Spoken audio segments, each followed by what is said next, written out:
evil blanket fish has awoken.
And I've been muted this whole time.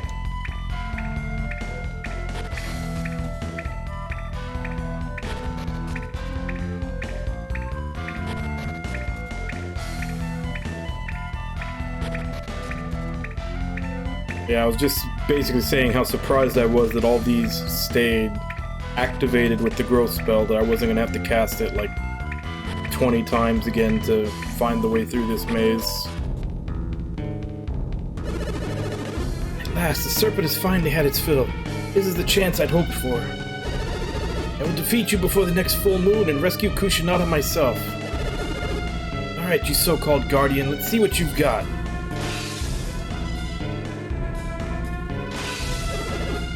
It's weird, it didn't even react.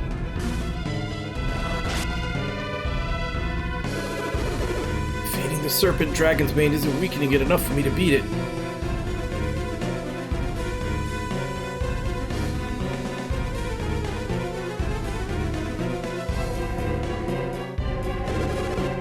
Done for. That dragon has finished me off.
Hey, gamer. Thank you very much for the raid. How you doing today?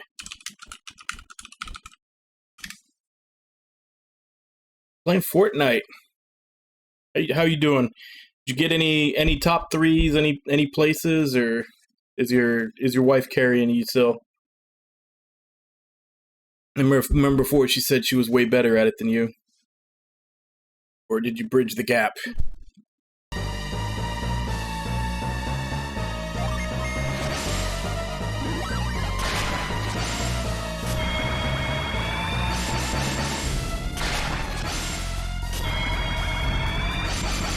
Nice.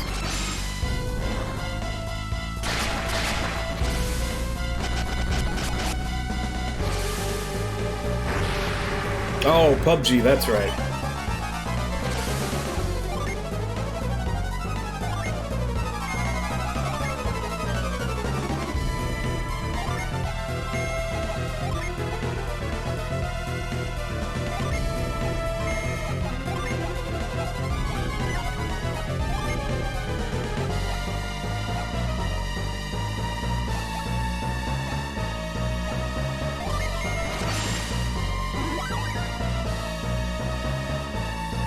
I'm doing pretty good.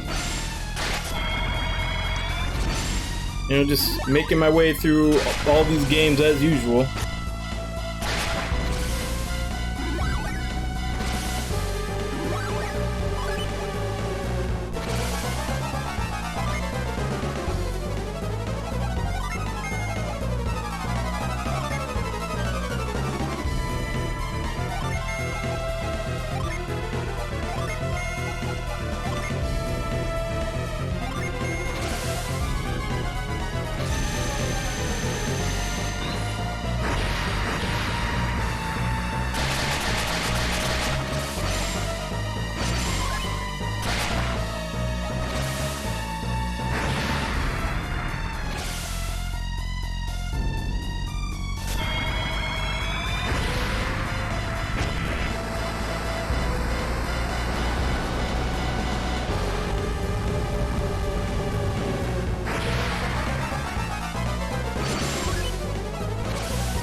Yeah, I mean, if you did that well, there's no reason not to.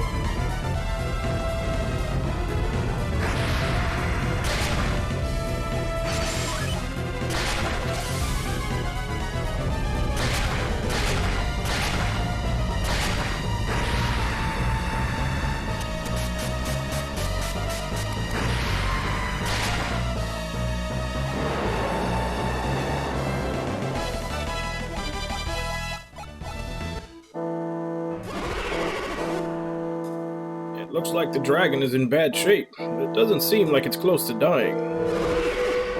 Even though the serpent's been defeated, I can't rest.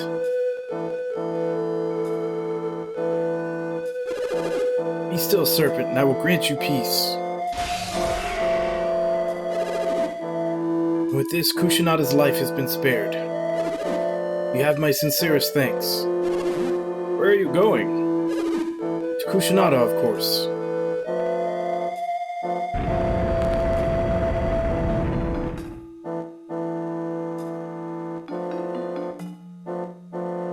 Wielder of Earth's might, lay your hand upon this stone.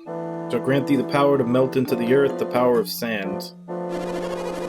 Wielder of Earth's might, that'd be you, Felix. Touch it. Go on, don't worry.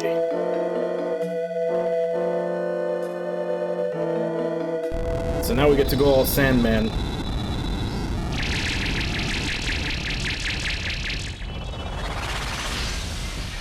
Which I think means we can now finish the trade quest between the animals.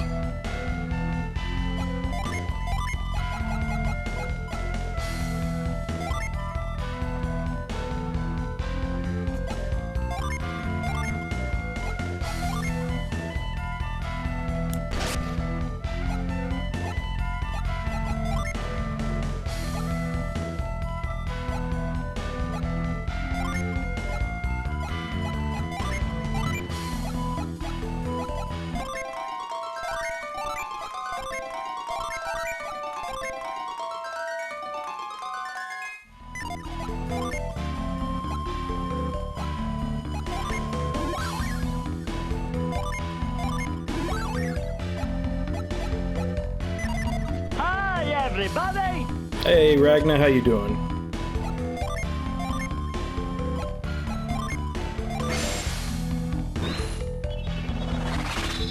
That's weird. It didn't work in that one room. That was it. I'm not dying. I'm just so tired. I'm going to lie down for a bit. Yeah, I don't believe you. You're dying. If you're going to Azuma, tell my sister that I'm still alive. You're going to tell Kushinada that you defeated the Serpent, aren't you? Nah. I'll let you have the credit. Please, you were the ones to defeat it, so you should be honest and accept credit. But you got the last hit.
Warriors appeared from within Mount Makage. Yes, after the Serpent's roar, these warriors appeared. Well, it wasn't Susa who defeated the Serpent, but those heroes. It might have been. Lady Kushinada, please forgive me. I don't care who defeated the Serpent. I'm more worried about what happened to Susa. So Susa never came down from Mount Makage. He returned to the village after the heroes appeared, and he knew the Serpent was defeated. Oh, Susa. Who are you? This is my home, and I'm having a private conversation. Leave at once. What is it? There can be no doubt. These are the heroes who appeared on Mount Makage. Hey, Nami, how you doing? Are you the ones who defeated the Serpent? Oh, it was you. My apologies. You are welcome here. Who are you? I'm Creighton, and this is Felix. Behind him is Piers. Pleased to meet you. I'm Jenna, and this is Sheba. We're on a quest. Our travels across the Great Eastern Sea brought us here. You were seen coming down from Mount Makage. What brought you to such a dangerous place? To complete our quest, we need many types of synergy. Synergy? What is synergy? Synergy is many things. The power to move things with one's mind, to heal, to create. All with one's mind. Tell me, is it something like this?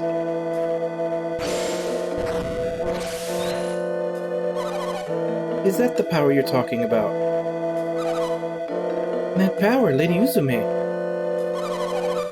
It's not mine alone. Kushinada and Susa possess it as well. This is the power we possess. I assume you have something like it yourselves. Nope, never touch the stuff. I thought so. Only those who can wield the power can see it. And you did see it, didn't you? I just said I didn't. She reacted like I said I did.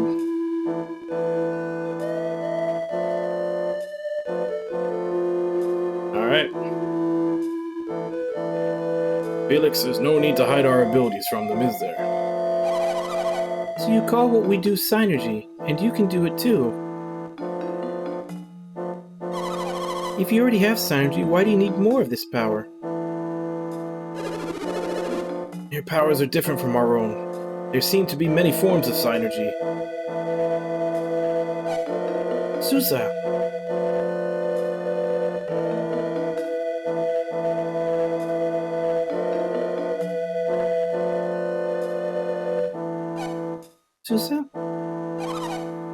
lived after all, Susa.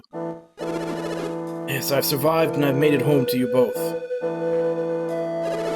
Thanks to them, actually. Felix, our gratitude to you and your friends grows deeper each passing moment. Susa, you spoke of different types of power. Tell me, what did you mean? I can only describe what I saw, my sister. Ask Felix here about it. Ah yes, Synergy. I have dedicated most of my life to its study. The power of Synergy comes from the four basic forces of earth, fire, water, and wind. These energies, the foundations of alchemy, are called elementals. You don't know alchemy, or elements. Why, they're the very building blocks of all matter on Weird. All existing matter comes from alchemy and this Synergy. Yes, that's right. Everything you see around you is some combination of these elements. Does this mean that there are as many types of Synergy as there are types of elements? That's right, Kushinada. You're a smart lass.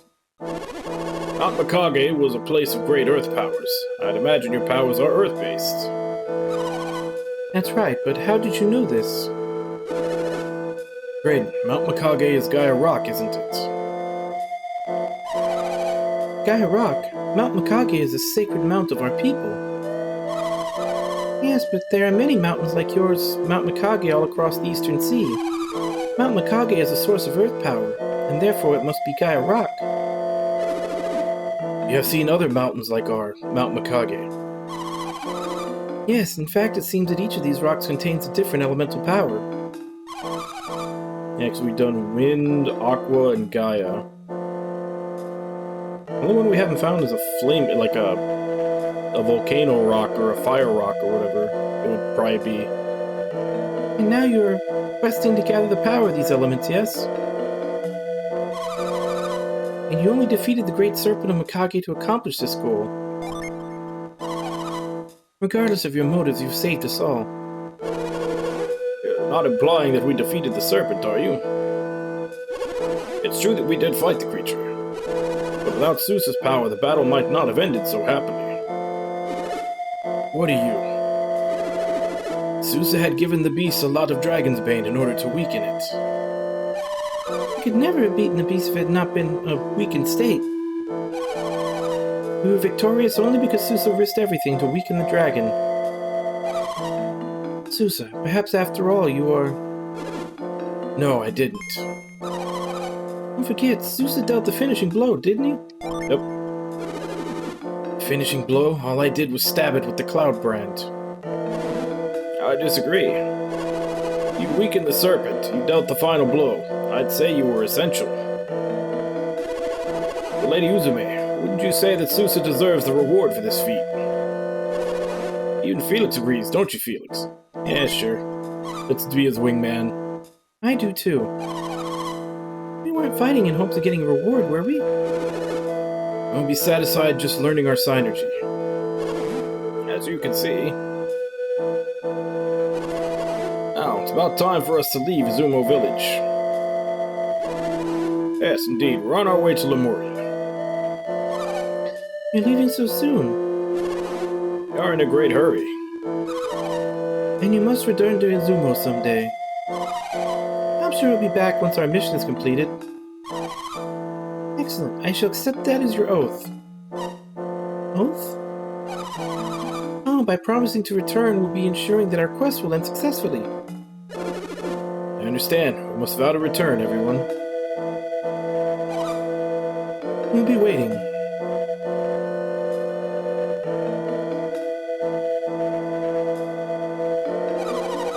One day Susa and I will have a son, and we will name him Takaru. When he goes to sleep at night, I will tell him the story of your great deeds and your quest. I'm sure you know the villagers believe I beat the serpent. Don't let me take all the glory. If you have time, won't you enjoy a little of our celebratory festival?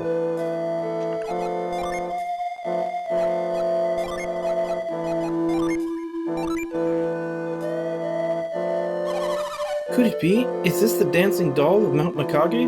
Yep. You found this at the peak of Mount Makage.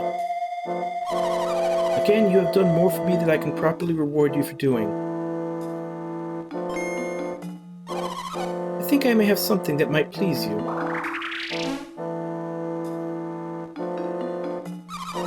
This is my pet. It's very dear to me.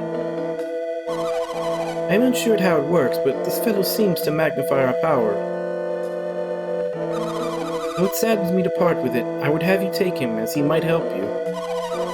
Felix and his friends have agreed to care for you from now on.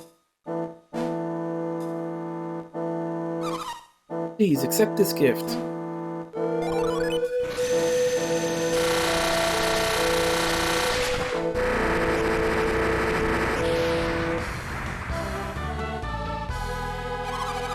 With this dancing doll, I can explore Mount Makage on my own. Take care, Felix.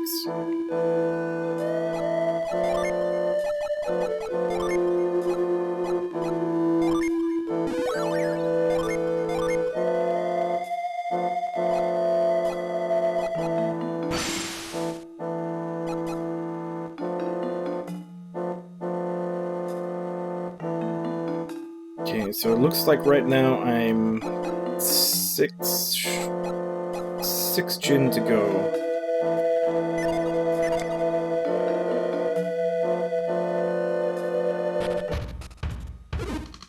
Felix, wait. It troubled me to let you leave like this. I owe you much for your help, but I didn't have any way to thank you. Then I thought of something. You're a warrior, and warriors needs weapons, wouldn't you agree? Sure, why not? This token isn't something I possess. It's a legend, one that might be of use to you.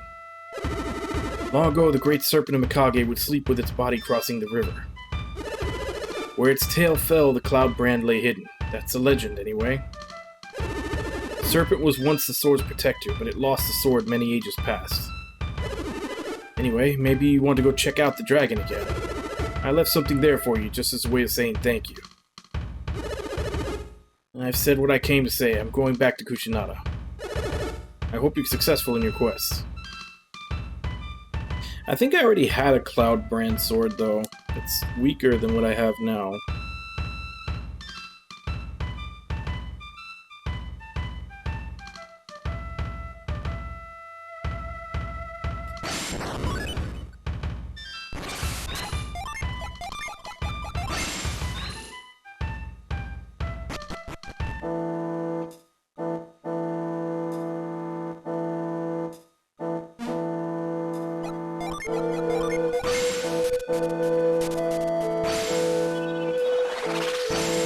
Alright, let's see how this Sandman thing goes.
Okay, so that needs to be moved over first.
armor, used for some magical luck.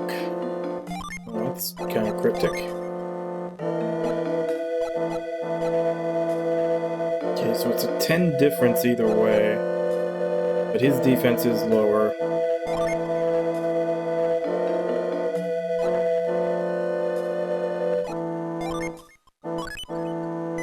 At some point, I need to remember to look up what the hell I'm supposed to do with that laughing fungus.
It's like they really want to make sure you have a lot of the advanced synergy skills before you can come through here.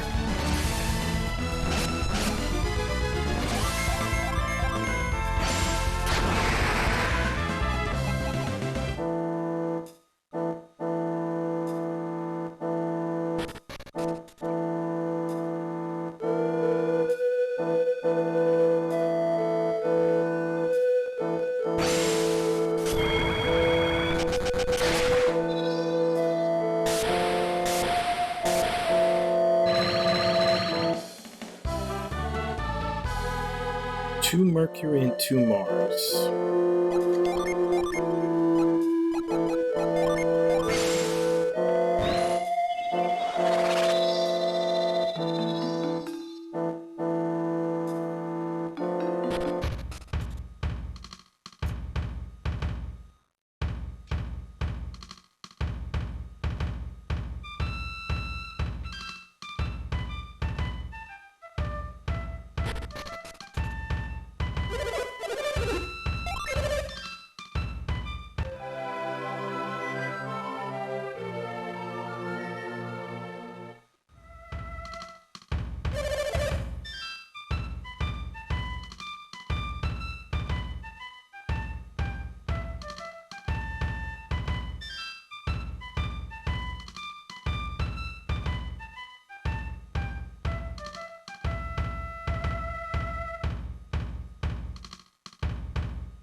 Okay, so I can go finish up the animal trading quest right now. And after that I'm supposed to go to the Angkor ruins. I have no idea where they are.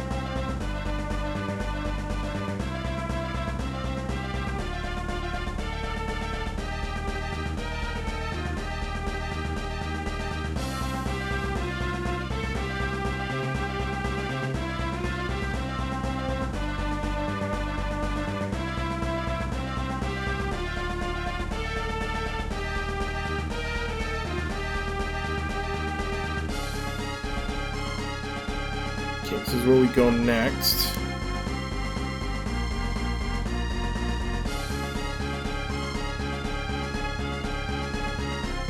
Because here we have to give the scarf to the cow to get milk. And we need sand to be able to get to the cow.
Red neckerchief is quite nice indeed. That would lift my spirits.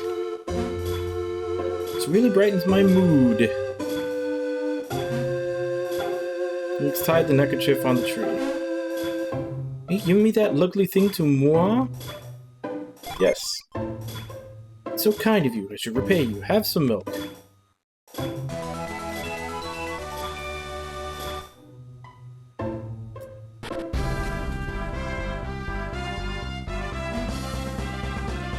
Next stop, the West Indra Islet.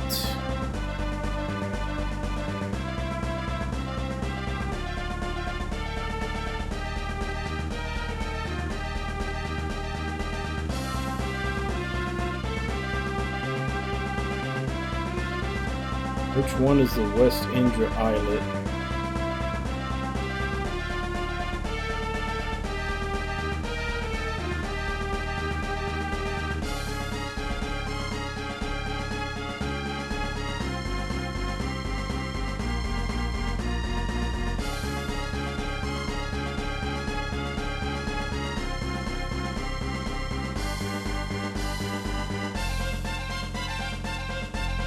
Apparently it's right here. I never went there.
Smell fresh milk. Are you going to give me that milk? Are you? Huh? I'll trade you for it. I caught it myself. Let's trade his milk for the dog's turtle. And now we have to go back to the turtle that said he was lonely.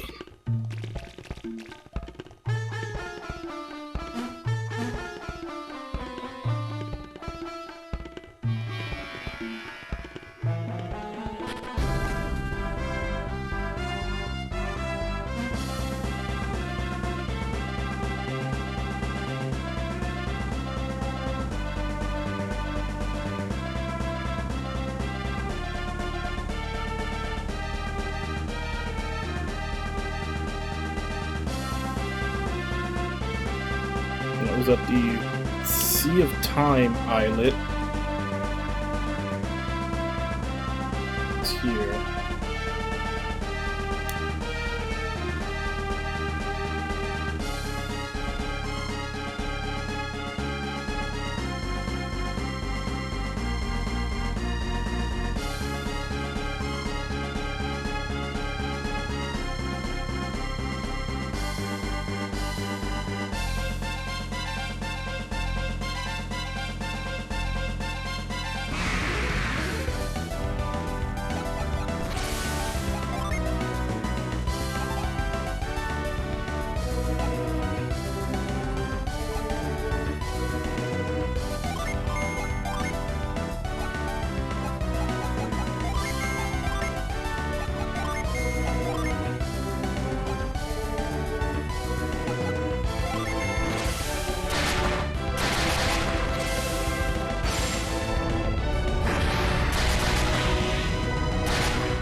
Hey, Jigs, how you doing?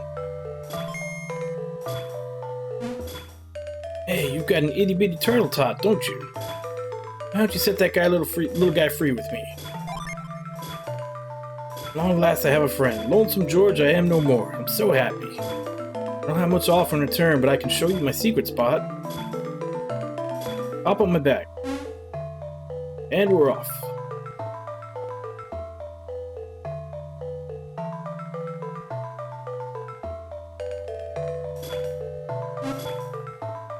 When you ever go back to the island, just let me know.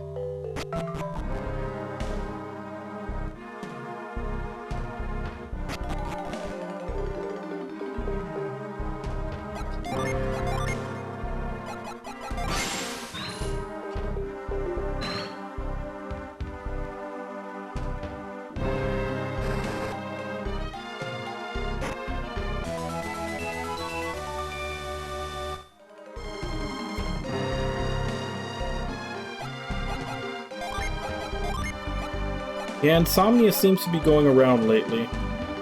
Boosts defense, lowers agility. Lowers agility by a lot.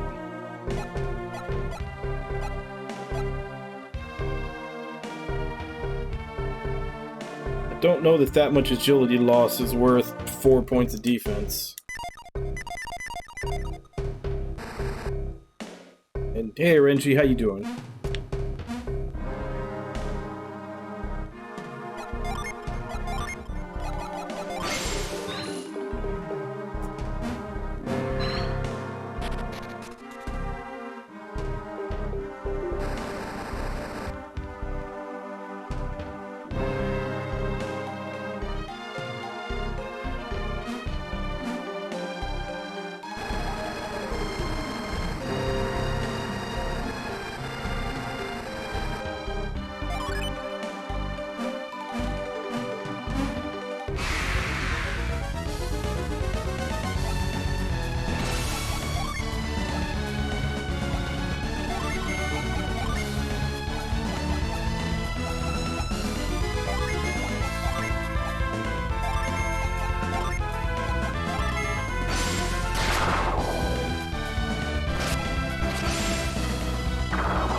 Launch a powerful team strike. Alright, so we're still missing 5 Jin now.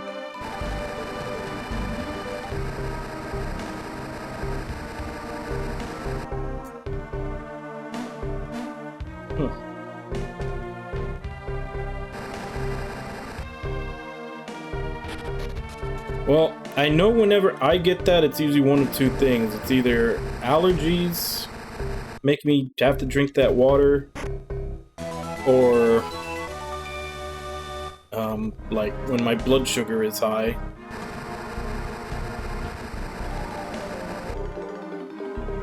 Turtle boots, rusty staff, and meld. Yep, that's everything from here.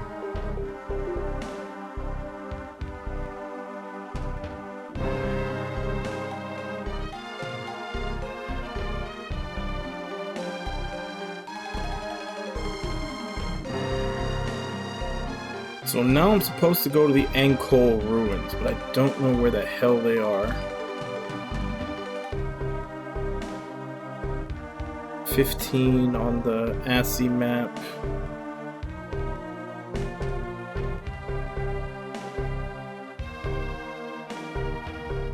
they're all the way at the top. They're by Champa.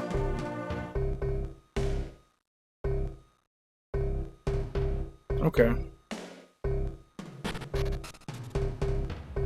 Oh, and if I didn't say, I don't know if I said anything, but hey, Irby, how you doing?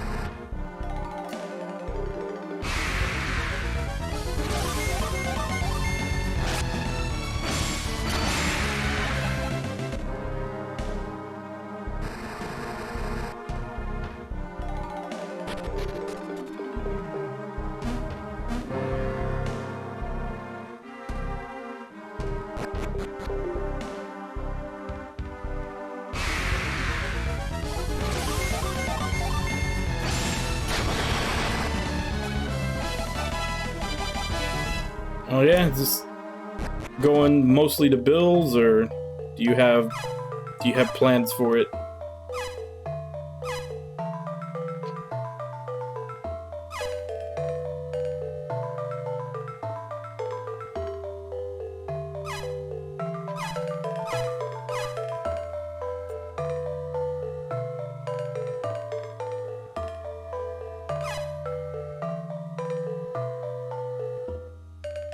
Okay, he said to let him. Oh, right. About to say, why is. He said to let him know when I want to go back. You have to mind read, he's a turtle, can't talk to him.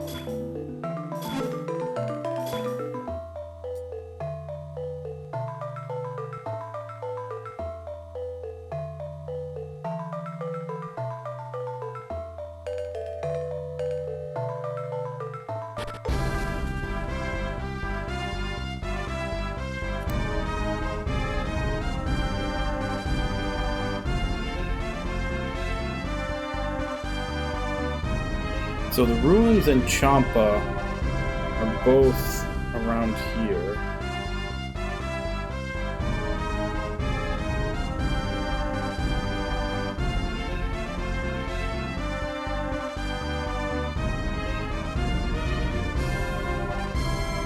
I'll go back to Yalom first, because I think I do have a couple of rusty items to forge.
one, and I think I have one more.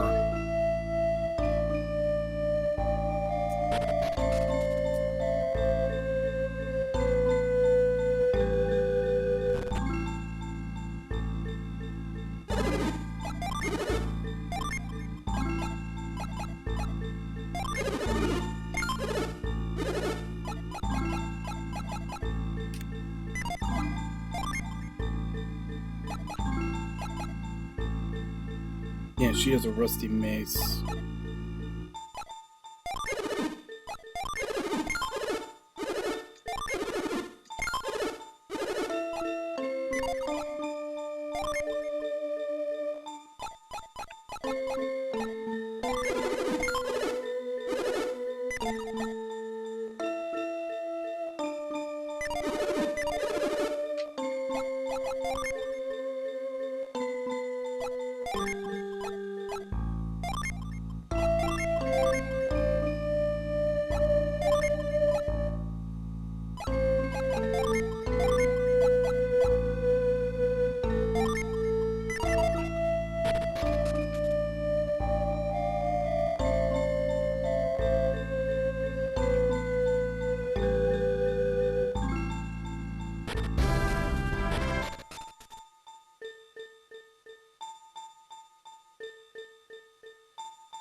She goes up by 2. She goes up by a lot more.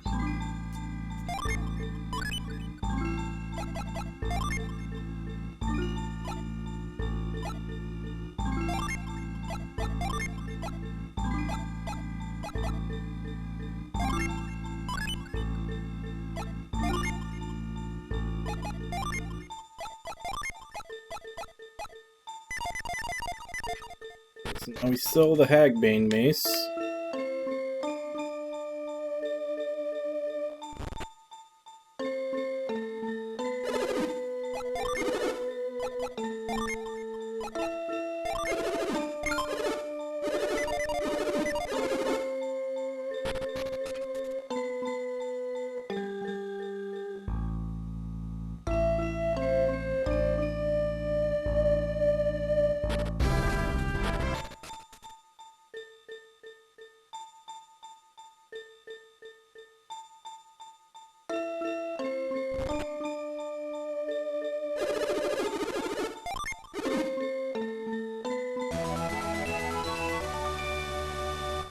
That's probably cursed.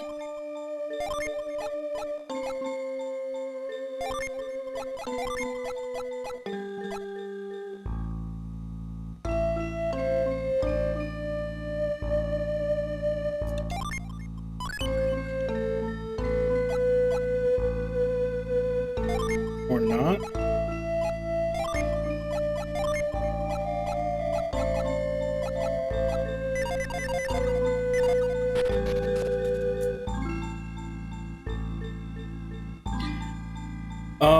They can't unequip it unless you go to a temple and get the curse taken off. And I think it's like there's certain turns in battle where they're paralyzed.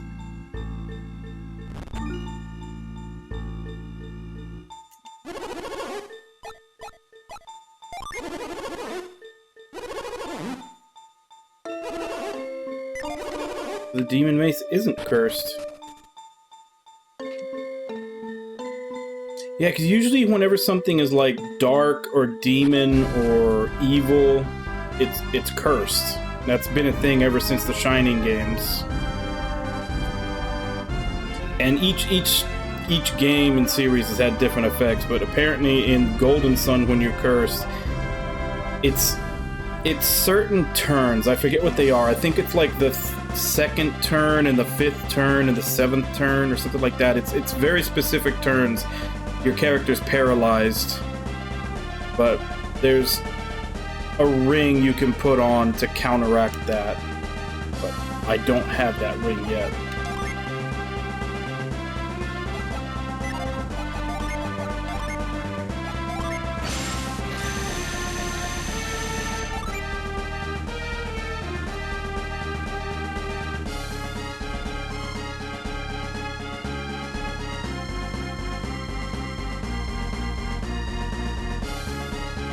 I forget, what did Curse do in Valkyrie Profile?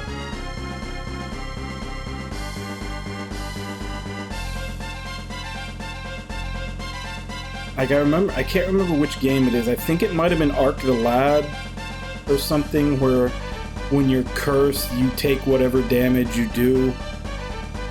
Like, any damage you do reflects back to you.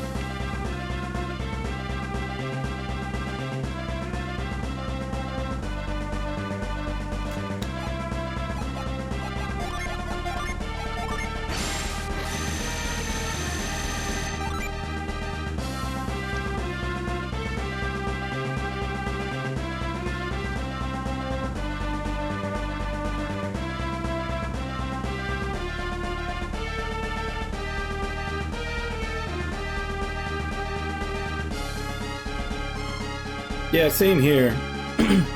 Like, there's no spell or anything you can do to get rid of Curse. The only way is to go to a church in town to get it uncursed, and you have to pay for it.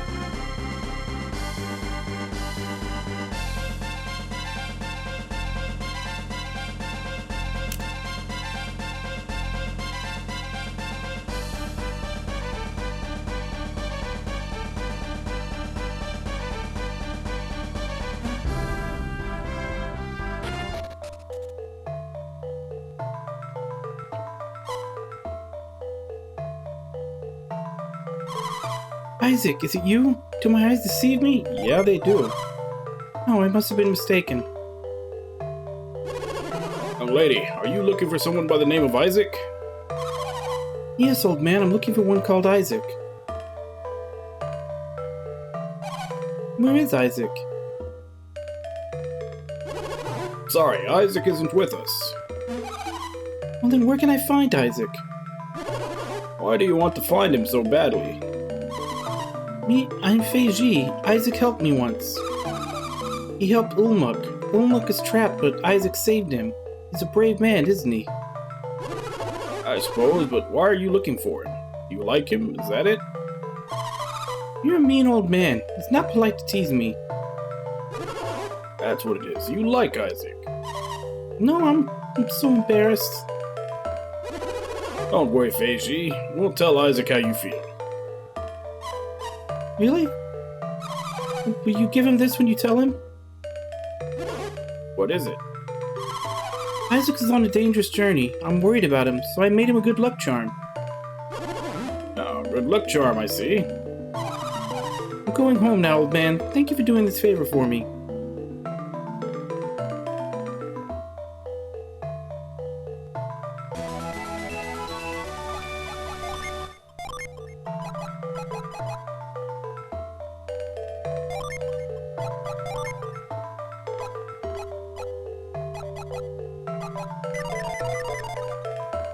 It's not really an upgrade for anybody in defense.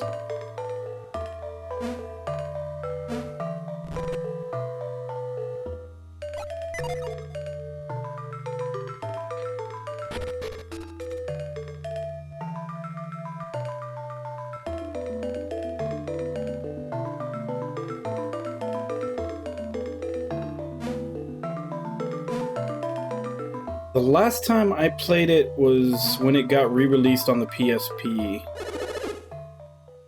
I see you've caught up with me again, Felix. Alex! Alex? Who is Alex? Alex is a water adept. We had been traveling together, but he left us when we landed on Indra. A water adept? Ah, and I see you've made a new friend. You've been busy, haven't you? Yep, real busy. He You found yourself a new water adept. Do you mean to cast me away like old trash? What do you want with us now, Alex? Or did you forget you were the one who abandoned us? My dear Jenna, have you come to despise me so after all we've been through? Sure, why not? Say yeah. That's right, Felix. Why should we care about someone who just left us behind like that? My, aren't we a bitter bunch? And I was just trying to help you with your little task.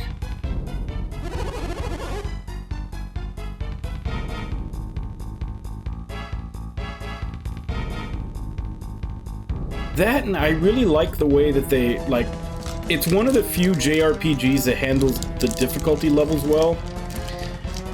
Because in that one, when you play on hard, you actually get access to different dungeons that are harder.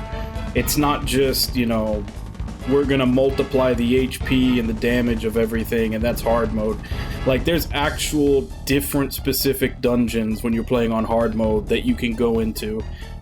Which you can also get better gear, so it's kind of weird in that the hard mode towards the end of the game is actually easier because you can get way better gear out of the harder dungeons.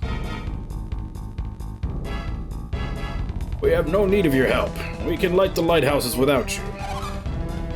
Oh, can you really? Karst. That's right, Karst. I'm flattered that you remember. What is this, Alex? What's going on? How can I explain this? What's going on is Alex is demonstrating his remarkable foresight once again.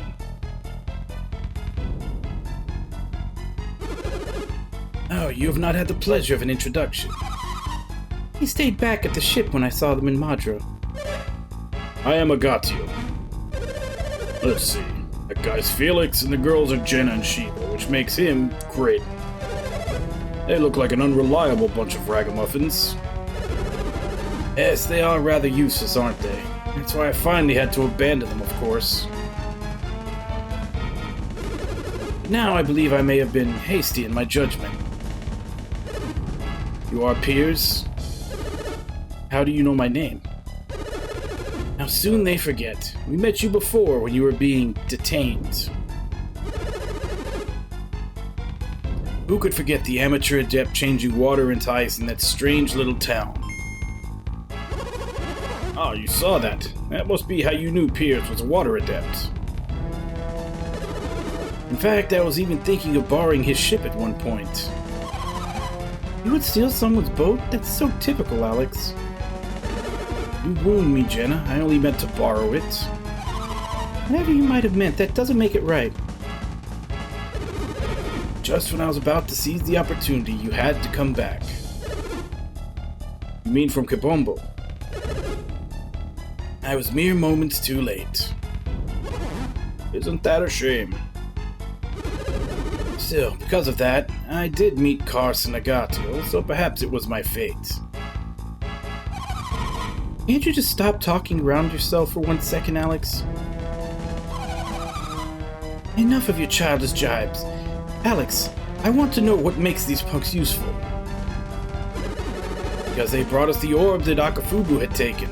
That shows some resourcefulness. How so? Kabombo are quite warlike, or were at any rate. Recovering the orb was most likely not easy. They were just typical villagers, easily frightened with a small display of synergy. No, they would have used less abrupt methods than those you favor. Oh, what methods would those be? Alex said it clearly enough. We wouldn't terrorize people into doing what we wanted. Enough of this. Stop changing the subject. When are you going to light the remaining lighthouses? Yes, our patience is beginning to wear thin. If you waste much more of our time, we'll take those elemental stars and do it ourselves. If we had a wind adept like Shiva and the elemental stars, we wouldn't need you. Excuse me? I am, of course, opposed to their line of thinking. My experience with Satsurosa Minardi suggests that, while they were fierce warriors, they are somewhat lacking when it comes to solving the mysteries of the lighthouses. You mean to say that they failed to solve the riddles? Miserably. Are you suggesting they were simple brutes incapable of logic and intelligence? And are you saying the same of us? I'm afraid so. Alex, whose side are you on? I'm on no one's side. My only concern is to see the lighthouse beacons lit once again. You mean to leave the task to Felix? And why have we come all this way looking for Felix? I merely wanted to confirm that he and his companions had not forgotten their quest. Is that truly all? I also wanted to introduce Felix to the two of you. Why would you want to do that? With Satsurosa Minardi gone, you probably felt very little pressure to complete your task. I cannot have that. What do you mean by that? With Satsurosa Minardi gone, I felt another pair might, how shall I put this, provide you with the proper incentive to complete your task. Is that some kind of threat? Take it as you wish. I just wanted to provide you with the proper encouragement. So what? You've used us to your satisfaction and now our role is done? You only wanted us around to flex a little muscle and scare them into action. Fine. I suppose we'll let you go today. We will always be nearby, pushing you to make your way to the Jupiter Lighthouse swiftly. I look forward to seeing you soon, Felix, somewhere very near Jupiter Lighthouse. Creighton, am I right in recalling that you pursue this quest on behalf of Toby's ruler, Bobby? This is true. I'm studying alchemy because Lord Bobby has ordered it. What about it? What a pity. It would seem all your studies have been for naught. What are you getting at, Alex? Only that it seems your Lord Bobby has at least succumbed to the ravage of time. At last succumbed. Lord Bobby is dead? Oh, so you didn't know? Lord Bobby? Dead? Could that really be true? Alex, how would you know such a thing? Not mistake me. We had no hand in Bobby's passing. However, the people of Toby may be under the impression that our presence led to his death. Alex, cut the melodrama and get to the point for a change. Simply put, I would recommend against traveling to North Gondwan for a while. I just thought it might be better if you focused on your quests instead of exploration, for now. How kind of you. Take it as you will. Very well. May we meet again. So the only reason Alex came here was to threaten us. And to bring us news of Bobby's death, despite the fact that we asked for no such news. Perhaps he had his own reasons for telling Creighton. What do you mean, Pierce? If Creighton undertook this quest on behalf of Bobby, then he no longer has any need. Oh, of course, I hadn't thought about that. Your orders were to find Lemuria, right, Creighton? That's right, but if Bobby really has died, you're free to go where you will, Creighton. That's not true, Sheba. Certainly my original reason for researching alchemy was for Lord Bobby. Was for Lord Bobby. That's the past tense. What are your reasons now? This is no longer solely for research. I do this because of what I've learned on this quest. Your research? What you learned on this quest?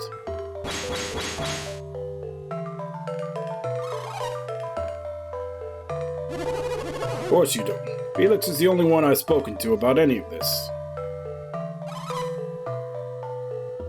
He didn't tell me shit. He's lying. Crazy old man. Felix is right. Now is not the time to tell you about it all. It's far too complicated. Oh, when will you tell us? I'm sure we will tell you once we get to Lemuria. You promise? I promise. Pierce, you don't mind waiting? I cannot read minds like Sheba, but I have a guess as to what you're thinking.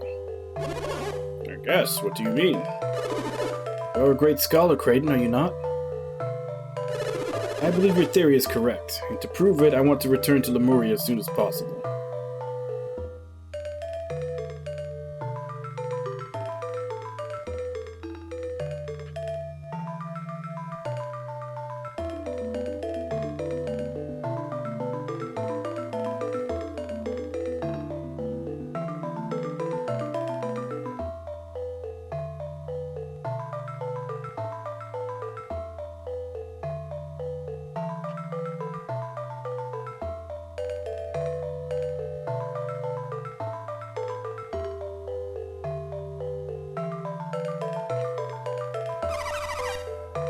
Yolio, Briggs' son, has a really strange ability.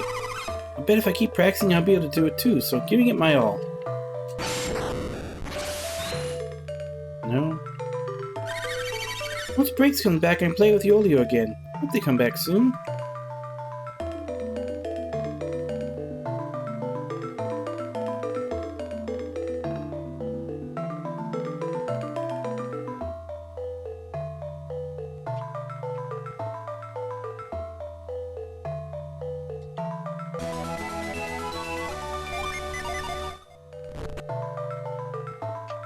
Temple.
Why is it talking to him from all the way over here? I'm trying to check the pot.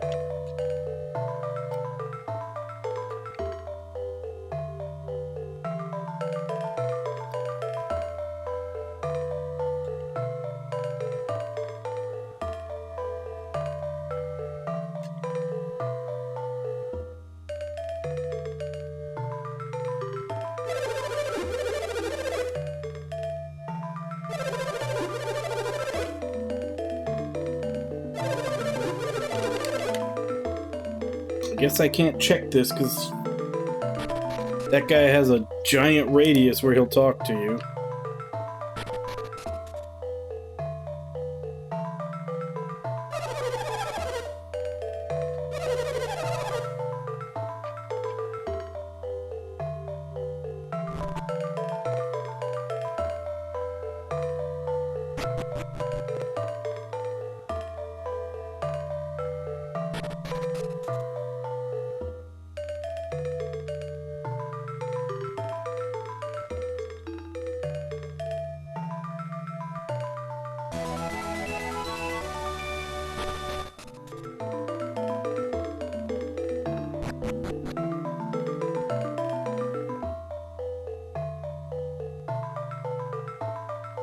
No, I never knew that.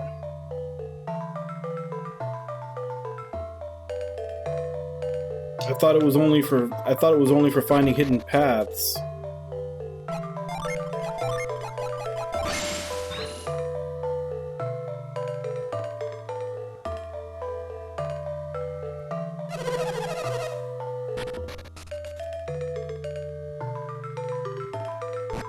Yeah, even in the first game, I never did that.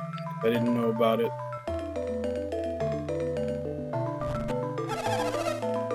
my grandson returned? Has my Briggs come home? I don't know. Ask not to be disturbed until my grandson's returned home. Now let me be.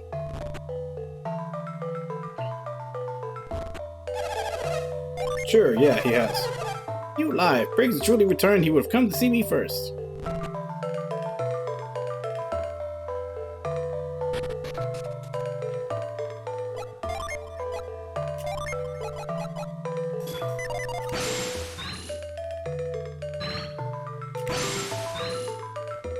So it does.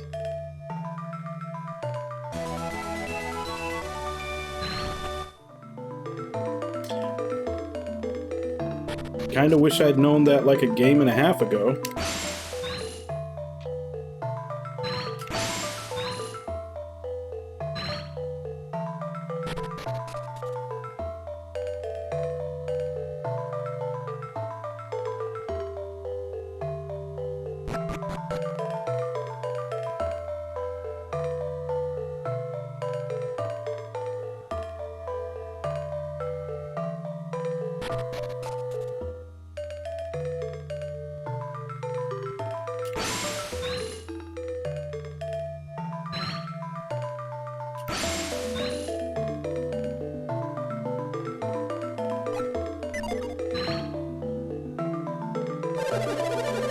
It is Obaba's forge. She uses it when she's working metal into weapons and equipment.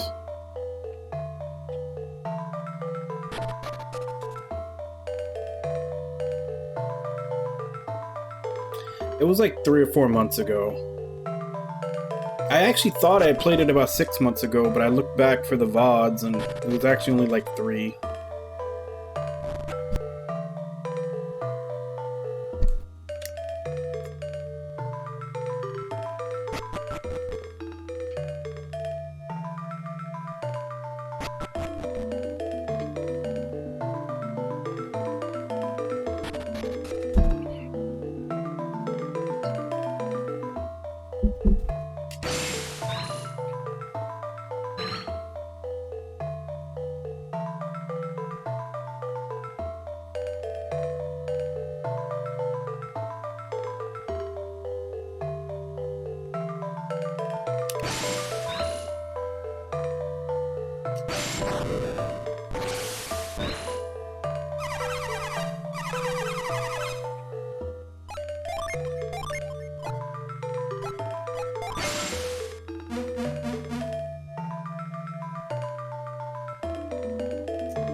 Let's see if there's any upgrades.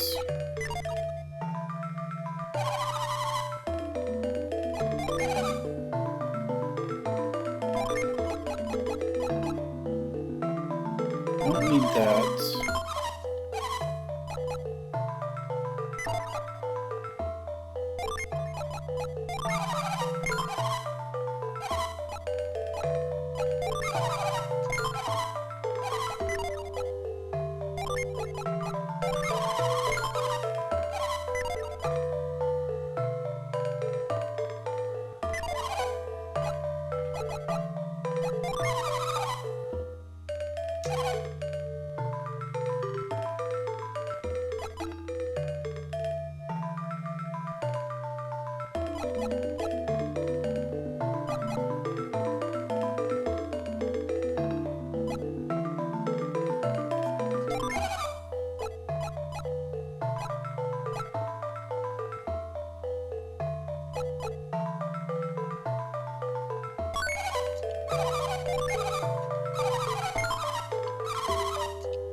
really a whole lot to do there.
Okay, so now I'm in the Angkor ruins.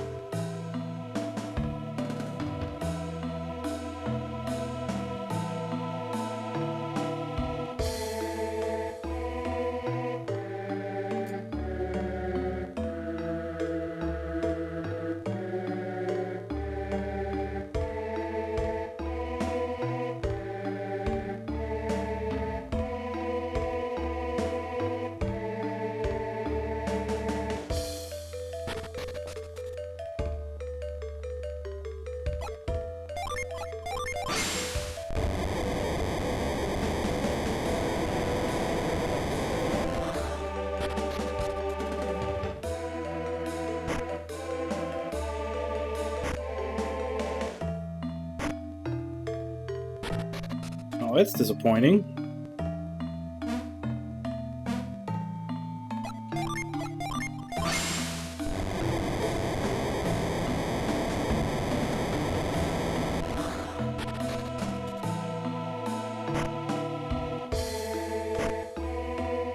Is this a troll?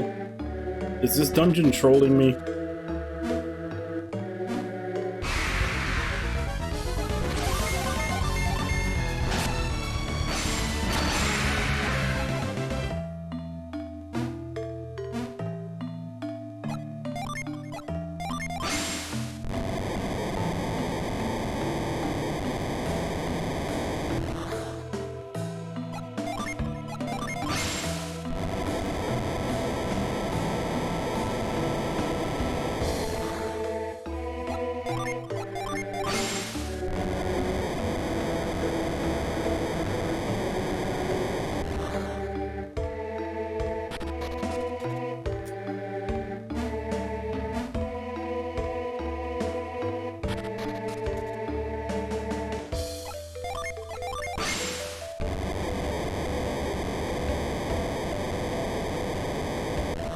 Okay, so we're obviously going to be using the crap out of Whirlwind, so... set it to a quick key.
Okay, that goes nowhere.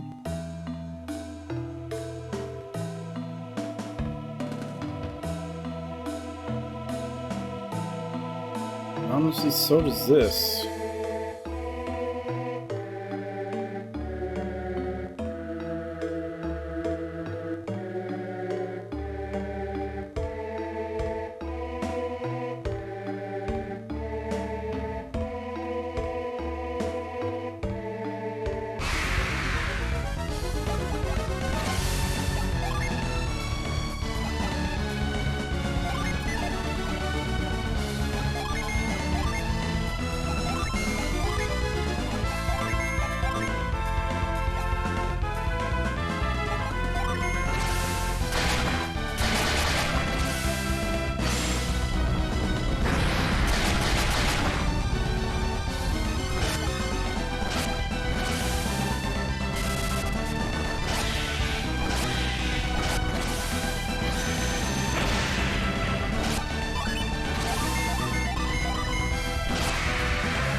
There's no other way to go in?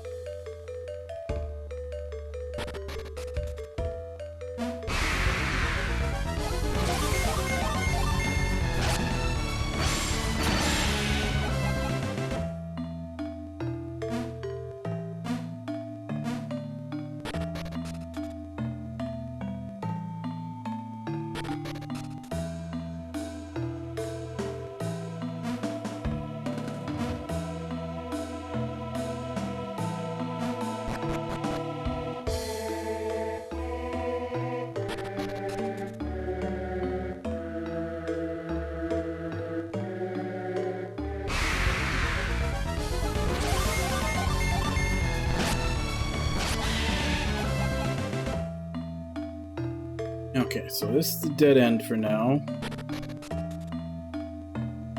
Pretty sure the other one was too.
Oh wait, this is not a dead end.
12 points for her. 4 points for her, so you get it.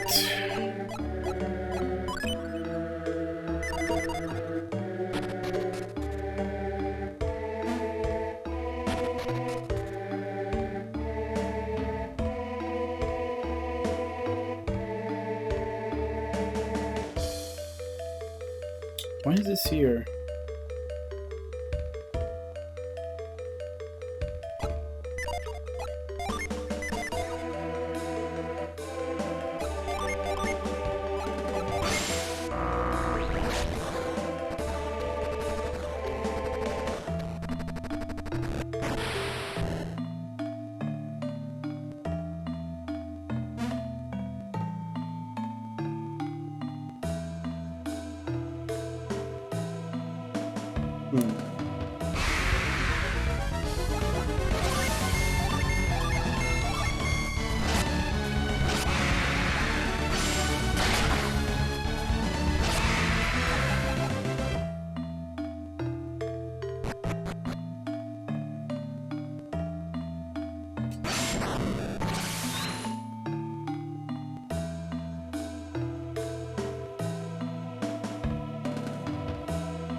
Okay, so that needs to be moved before I can come up. Which means this is also a dead end. I can't move from 2 spaces away.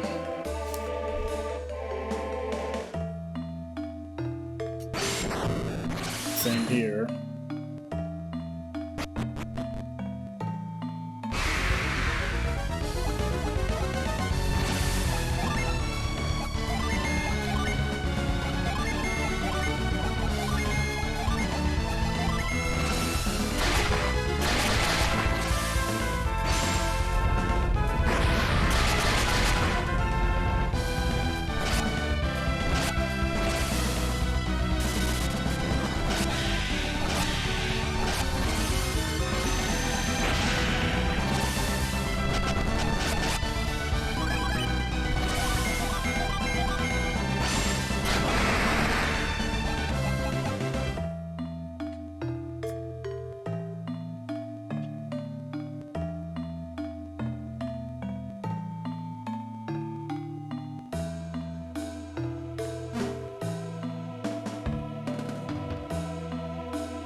What am I missing here? I guess I haven't gone this way yet. This might lead somewhere. Wait, no, that's where I came in. It's this way I haven't gone. Actually, I think I have. I think that was just a treasure chest.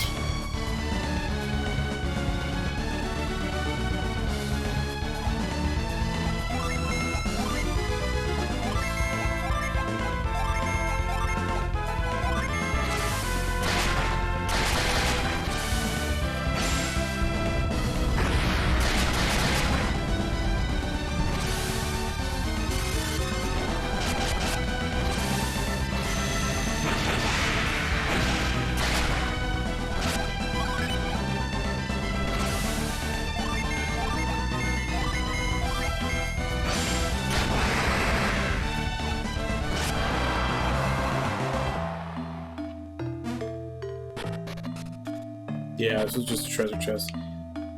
Okay, so near as I can tell, this whole section has actually been a dead end. Just took a little bit further to get to dead end than I thought, because I thought it stopped here before.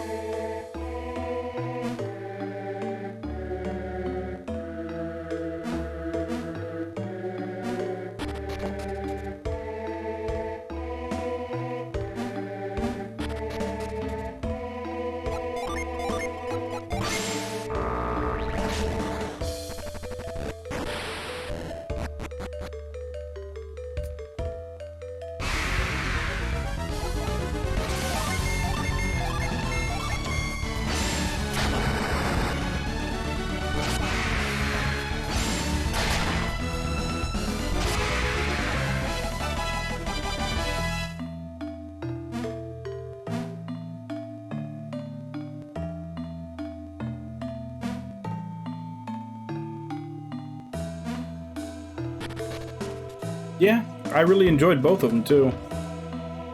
Honestly, Lost Odyssey would have been perfect.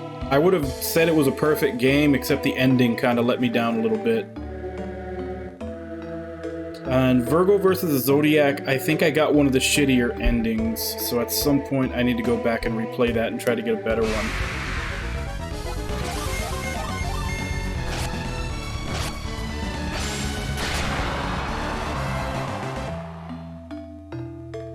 Hey, Star Neko, I thought you were gonna go to sleep.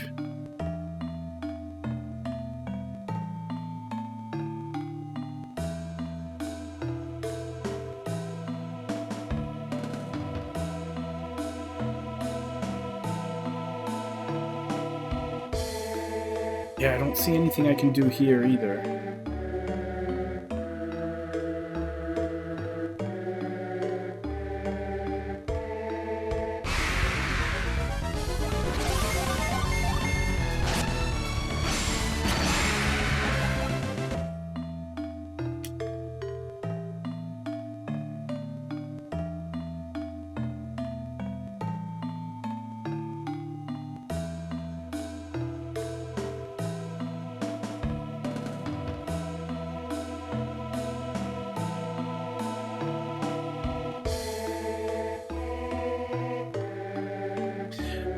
Virgo starts out pretty hard.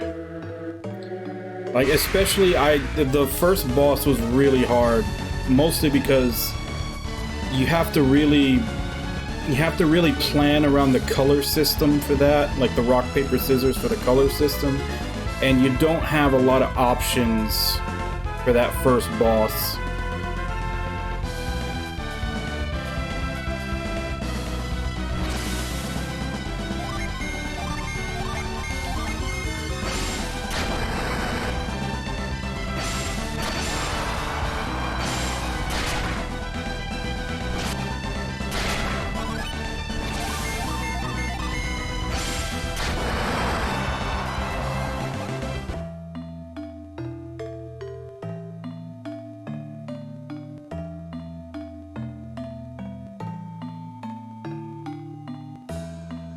I liked it. Like the combat had while the combat was kind of slow, it never felt like there was too much of it. Like, I think there was only maybe 1 or 2 dungeons where it felt like the encounter rate was too high. There was a lot of customization for, at the very least, your immortal characters had a lot of customization to them. I mean, yeah, they could have put some more flashy moves in there, but it wasn't really needed, I don't think. The music was good. I liked the story, I liked the characters, especially the 1,000 Years of Dream segments, were really well written. Like, just finding all of them, or stumbling upon trauma, as we started calling it, was a lot of fun.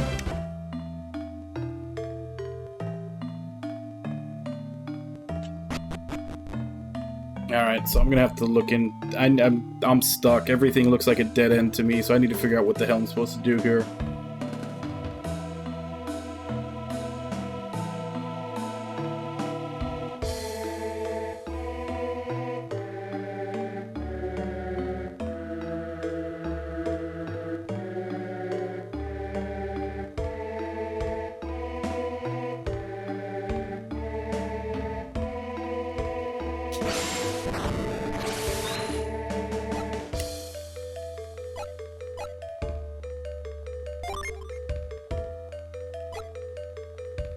Yeah, but even though it was going for the Final Fantasy style, I mean, it obviously didn't have the money of a Square Enix Final Fantasy game.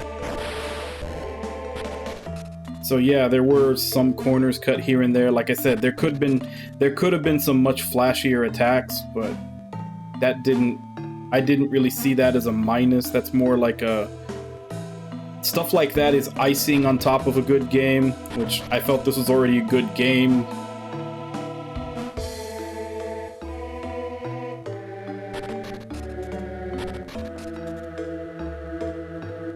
Odin Sphere is really good. Odin's until they came up with 13 Sentinels, like Odin Sphere was like my go-to, where I loved it, where you have like multiple storylines that all come together for, you know, for a really good ending. And then they made 13 Sentinels, and 13 Sentinels kind of blew Odin Sphere out of the water in that regard, but it's also the same developer. And I had played the original Odin Sphere on PS2, and I really liked that, despite it being like super basic in the battle department. And then when I played Leftrasir, like they really put in a combo system to that game. Although some of the like optional like hard bosses that show up in some of the levels that you can do optionally, they get kind of ridiculous.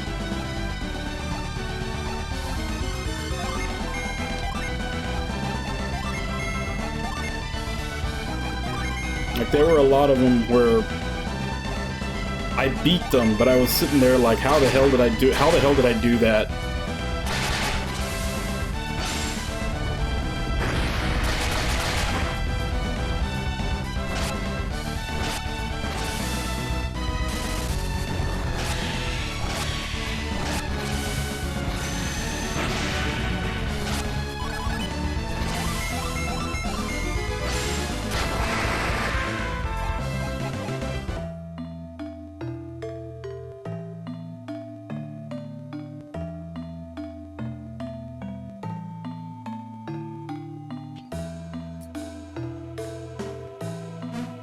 Well, the remake of it is on PS4.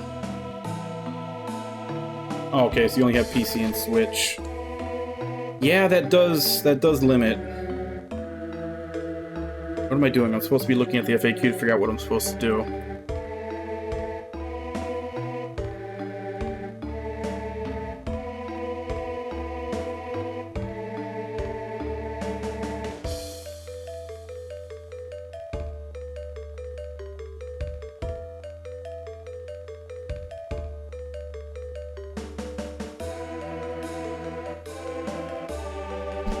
Oh, damn it. No wonder.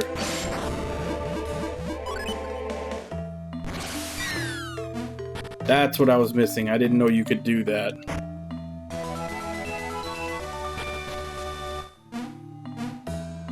Okay.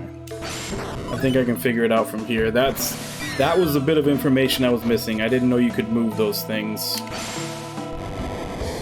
I thought I was gonna have to, like, go through the dungeon, hit a switch or something to get them to open up.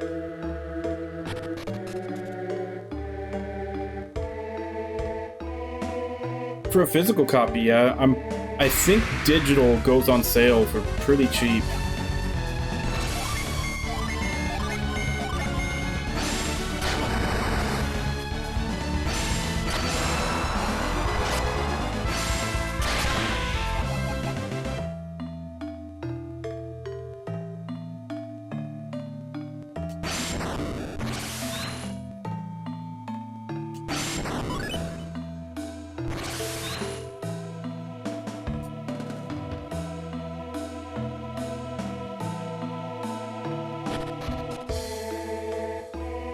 Yeah. I think digital, I'm pretty sure it's gone for 10, maybe even 5 at some point.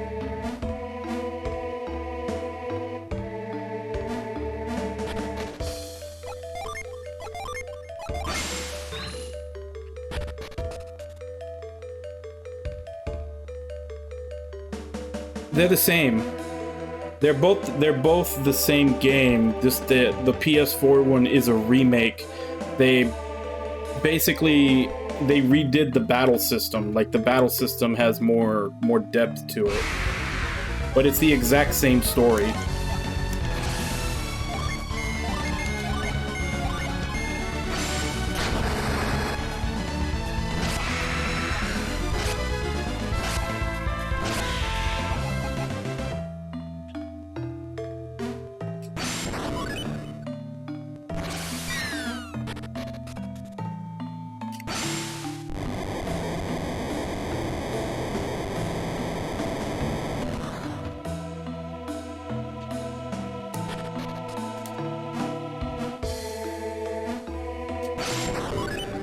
Yeah, just wait for a sale, because like I said, I'm pretty sure on sales it goes for real cheap.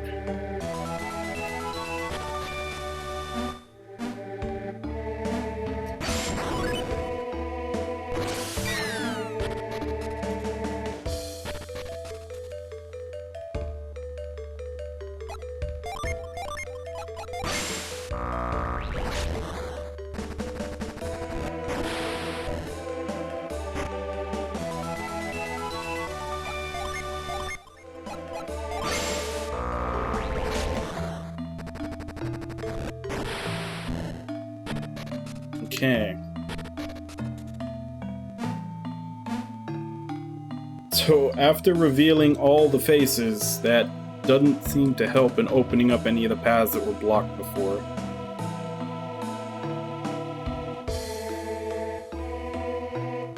Yeah, because I mean, well, Grim Grimoire was kind of, I mean, it was the very first game they made, but it was kind of hard to play.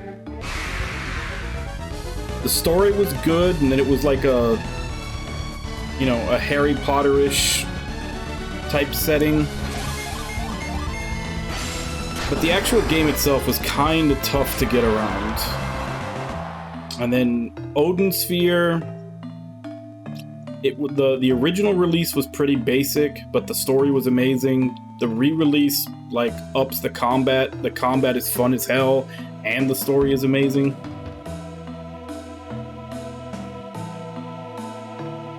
Well, I had Sans when I first came in here. I liked it too, but like the actual like RTS, like 2D RTS gameplay, it was a little tough to get into. Like if you can make it through for a while, like you'll get the hang of it, but at the beginning it's tough to get into. And then Muramasa is fun as hell. Definitely, I mean, if the Wii is the only version you can get, it's fun, but I honestly think that the DLCs from the Vita version are way better than the main game. And then Dragon's Crown. Dragon's Crown is a beat-em-up, but it very much, like, it's kind of different from a lot of their other games, but it very much has the feel of you're playing a D&D campaign. Like, they have the narrator and everything else. Like, it really does feel like you're playing a D&D campaign in the form of a beat-em-up. And then, of course, 13 Sentinels is... like, the story carries. I liked the gameplay. A lot of people say they don't like the gameplay, but either way, like the story will have you on the edge of your seat so much that you won't be able to stop playing.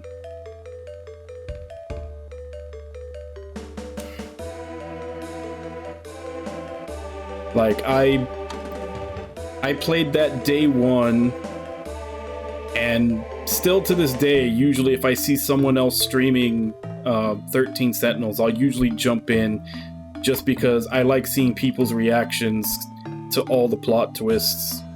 Because you can literally jump in to watch somebody playing that game, and within 5 to 10 minutes, they're gonna hit a plot twist that's gonna, like, break their brain. Like, my joke when I first played it was that its cruising speed is 5 what the fucks per hour. No, Odin Sphere is, like, Now that I think about it, I don't think Vanillaware has ever done a sequel. Everything they've done has been original.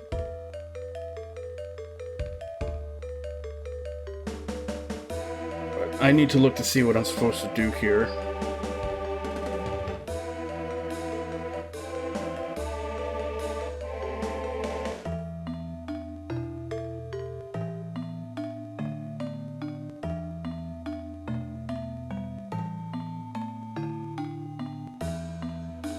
Okay, so let's go to the bottom left passage first. Yeah, they haven't done a sequel. I honestly don't know if I'd want them to do a sequel, because like their stuff is always original and it always stands out.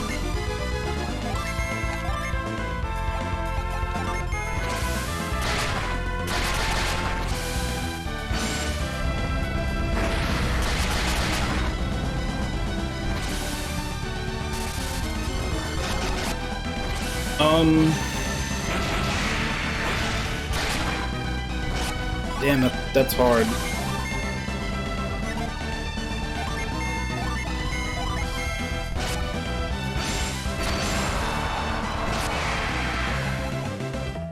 Because I want to say 13 Sentinels, but 13 Sentinels is like almost 100% storyline.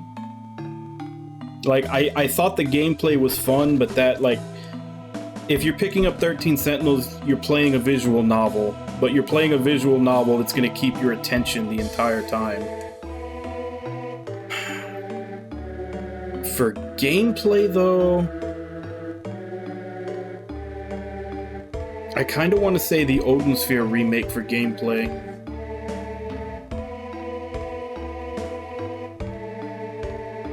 Because it's always one of those things, whenever someone says, you know, what's your favorite, you know, thing, and it's always hard for me to differentiate, because there's different reasons why I like different things, and that's essentially like asking me to weigh one thing over another.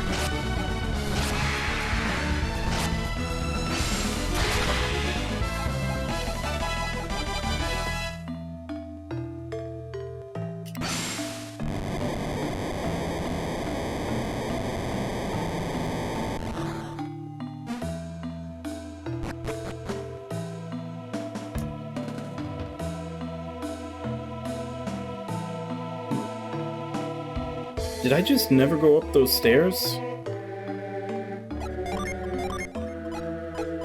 I think that's what it is. I think I just never went up those stairs. I probably thought that I did when I hadn't.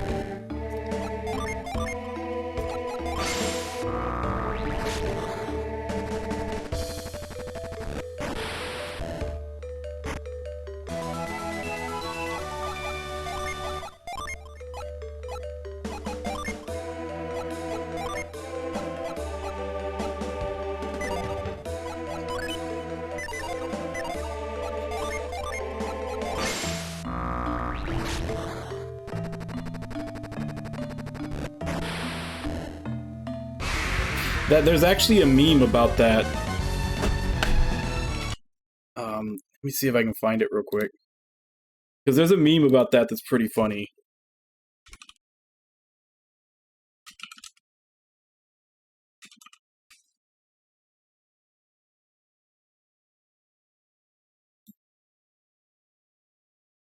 Yeah, here it is.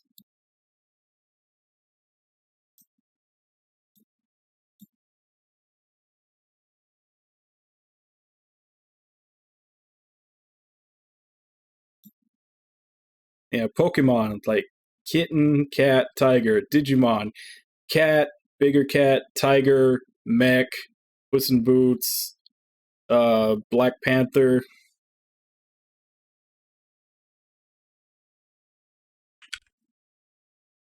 I'm not even sure that's the one I saw. I think the one I saw was even more out there.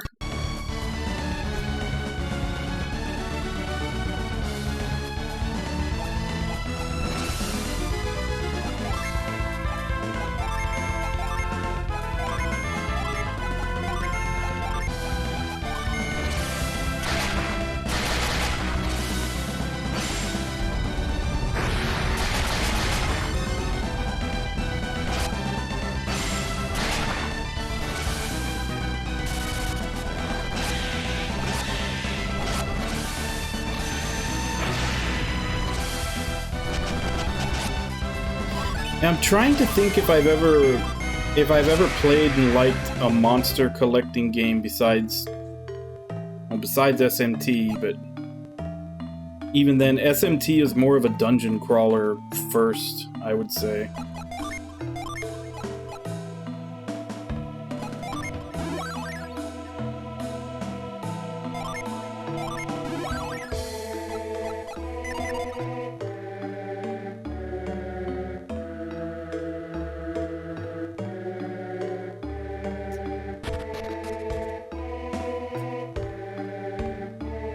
And I feel like I have. I feel like there was an indie game where you were catching... Oh, never mind. Ni no Kuni. I was about to say, I know there was another monster collecting game that I played that I kind of liked. It was Ni no Kuni, the first one.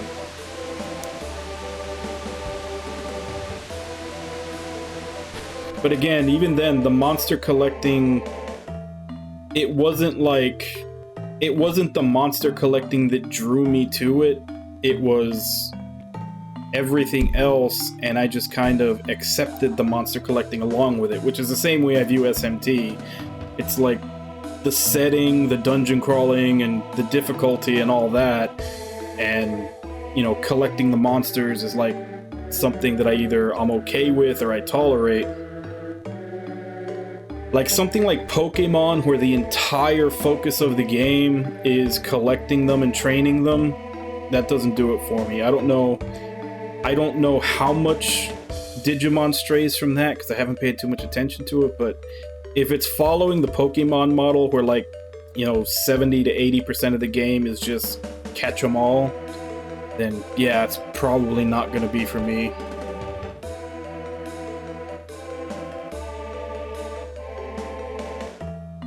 Yeah, and that's what I'm saying. Like Shin Megami Tensei and Ni no Kuni, they have monster collecting as an element, but it's a very small percentage of the game. Whereas Pokemon, almost all of the game is just the collection part.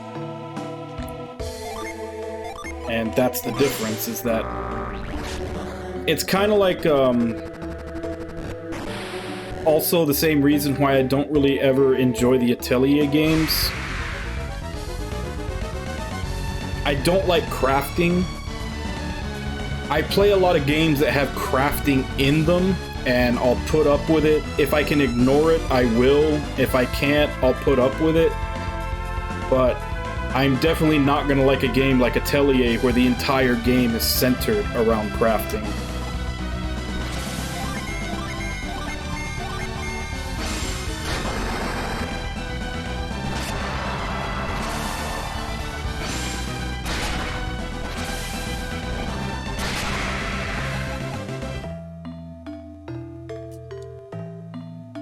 Yeah, I've heard that a lot. I've heard that the newer ones, like, a lot of the fans are really disappointed in the newer Pokemon games.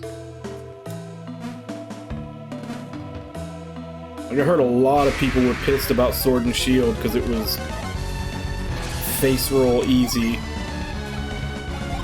Like, you didn't... They were saying that, like, you don't even have to worry about types.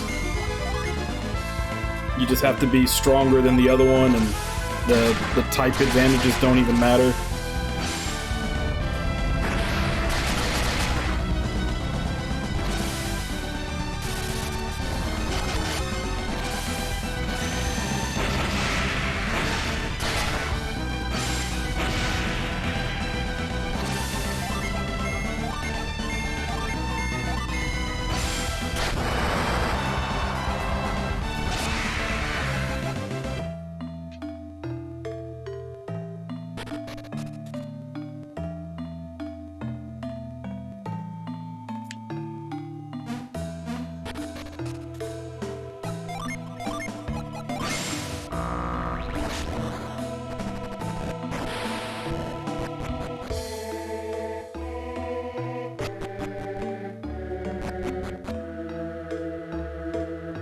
Yeah, but a lot of people underestimate, like, what they always try to say, like, it's easy because it's a kid's game.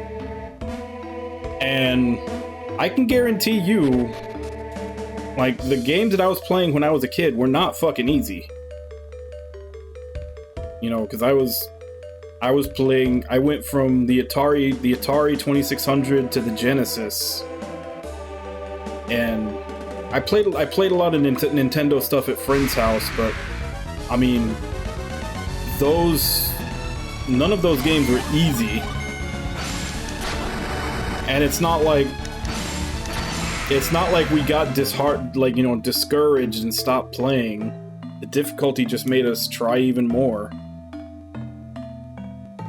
So, I don't know, I've never really gotten that argument of, oh, we have to make the game easy because it's for kids. It's like, no, kids are the ones that are more likely to play the game 500 times in a row trying to beat it. It's adults that have better things to do than play the same game over and over again because it's hard.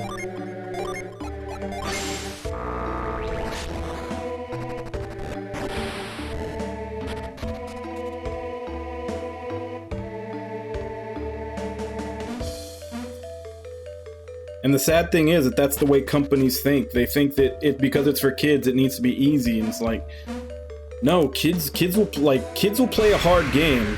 Kids are more, I want to say the aesthetic design of the game is probably the biggest factor if a kid is gonna like it.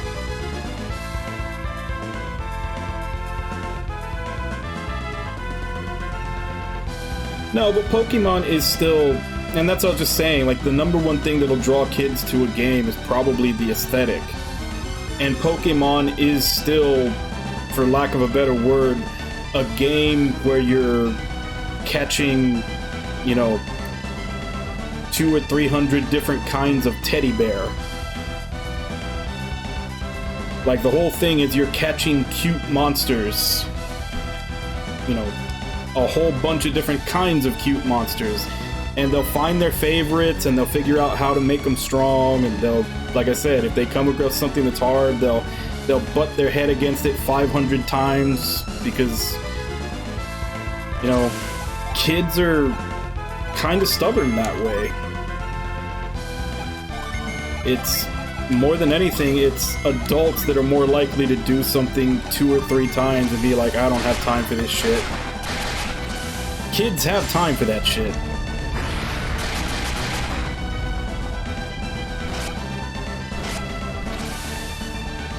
Yeah. And that's usually the thing, like, I will always give a game the benefit of the doubt and try it on its hardest difficulty. But if I get to a point in the game where things are damn near impossible because it's very obvious that all they did was just apply a blanket,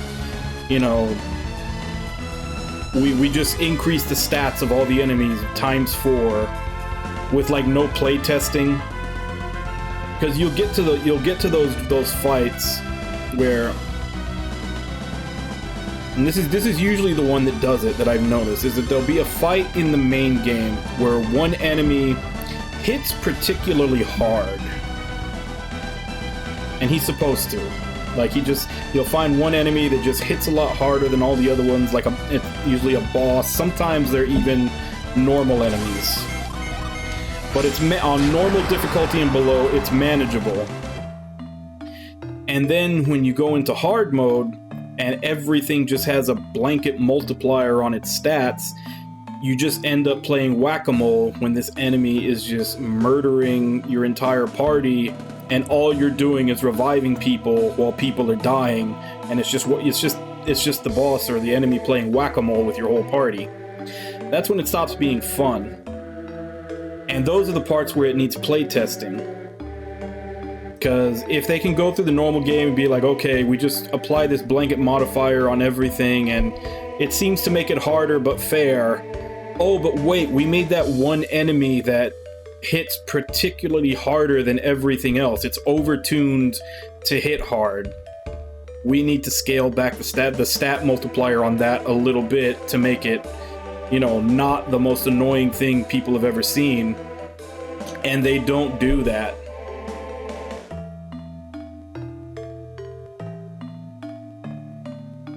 And it's usually at that point when I see something like that I'll turn the difficulty back to normal and play it, as the devs intended, as a lot of reviewers say. But I'll pretty much always give a game the benefit of the doubt, hoping that they've done their harder difficulties right, but a lot of times they don't.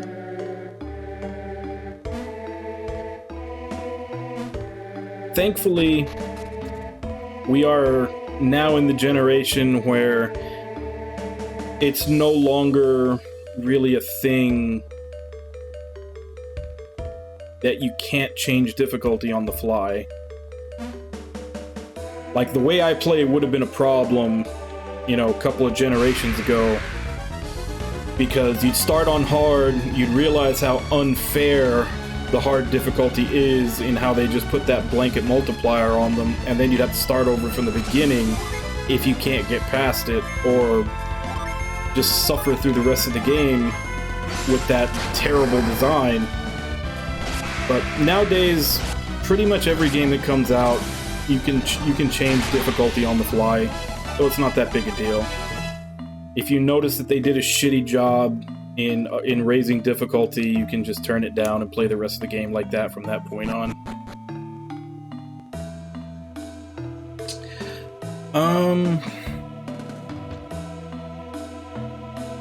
Well, like I said, after I finish this, I'm doing Metal Max Reloaded 2. Metal Max 2 Reloaded. Because I am one of the 12 people on Earth that absolutely love the Metal Max series. They just finished a new translation, and I gots to play it. And then, of course, once I start playing that, the redemption will go up for a viewer to pick something. So if they pick SMT5 there, I'm playing SMT5. If not, I might get around to playing it after the redeemed game. But I'm still on the fence about it.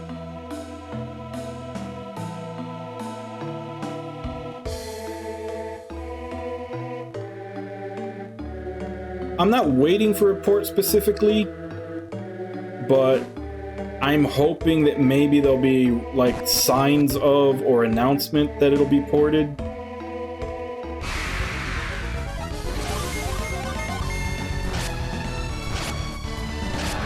But I've already bought it on Switch.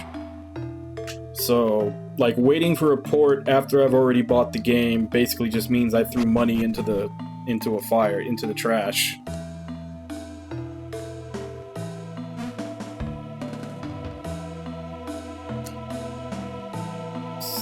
Still don't know what I'm supposed to be doing.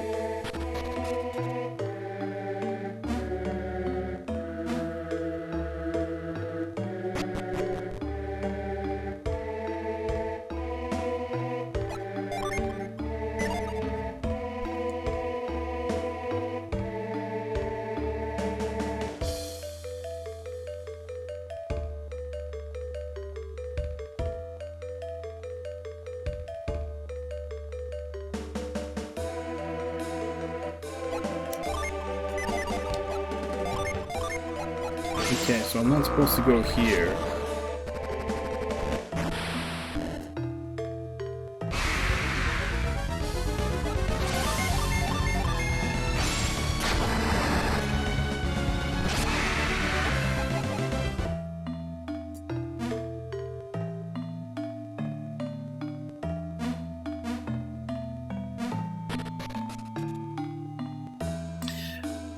I don't know, I'd have to say if I'd have to pin down the feeling I have behind it is that I've managed to go all this time without getting spoiled, and maybe this is stupid, but I kind of feel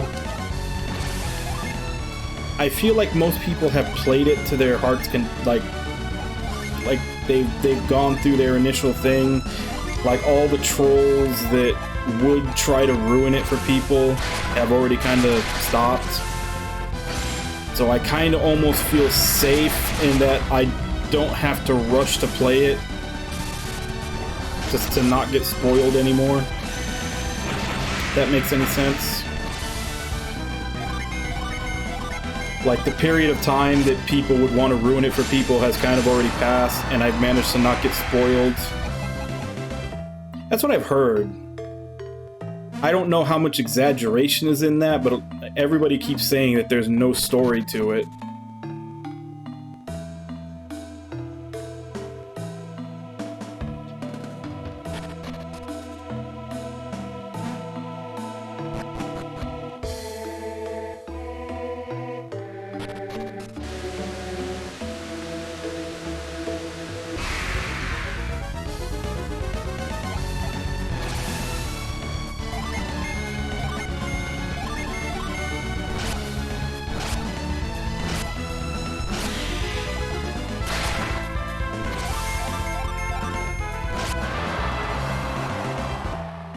Yeah, and SMT3 got along.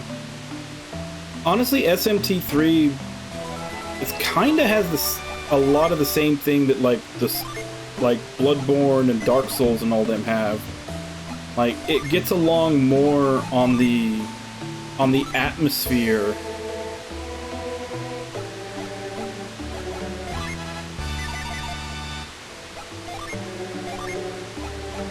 Like it's like atmosphere and, you know, little hints of lore that you kind of find yourself all over the place.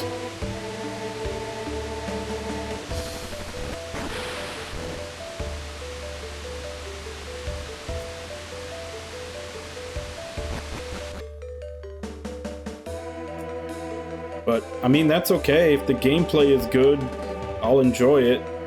Which that seems to be... Nobody seems to have any problem with that. Except the people that are whining that it's too hard. And once again, this goes back to, like, when Starneko asked before, you know, what's your favorite game? Like, that's why it's hard to come up with, because, like, you have a game like Shin Megami Tensei 3 or Shin Megami Tensei 5 where there's almost no story, but it's completely carried by the gameplay, versus a game where the story is amazing. And how do you compare those two?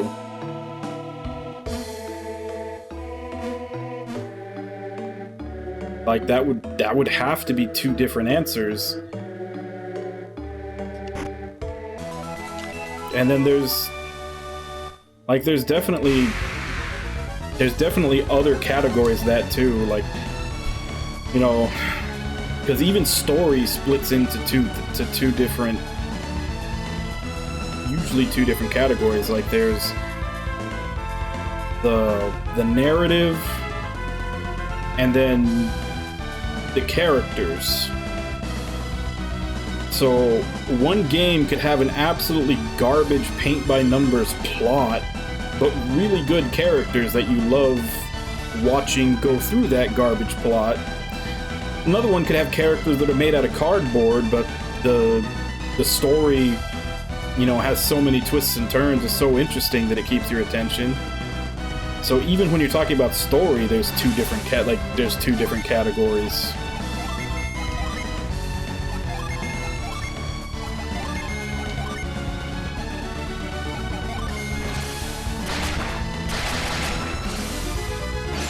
So yeah, it's definitely hard. I hate it whenever people ask me that, like, try to ask me for, like, my favorites or a top 5 or something else, because there's so many different things that I have to try to compare apples and oranges to try to do that. I'd much rather just say, you know, if I like something or not, and then explain why.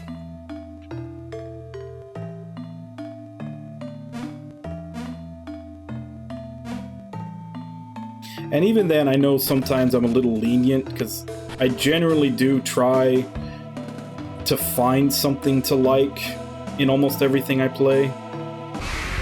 Because there's very few games where absolutely everything about the game is bad, so I try to focus on what's good and enjoy that.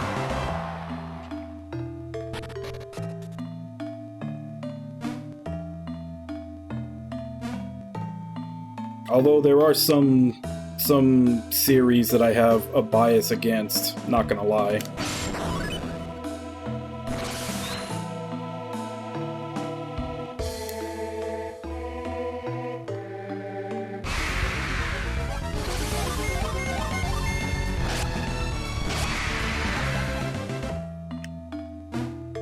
And honestly, those series that I have a bias against, a lot of times it's not even because the game did anything, the series did anything wrong. It's usually the fans that have pissed me off.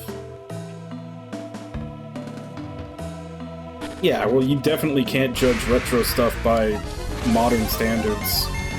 Same way you can't judge modern stuff by retro standards, because, I mean, like I was saying before, if you try to judge modern stuff by retro standards, they're definitely going to fall short on difficulty.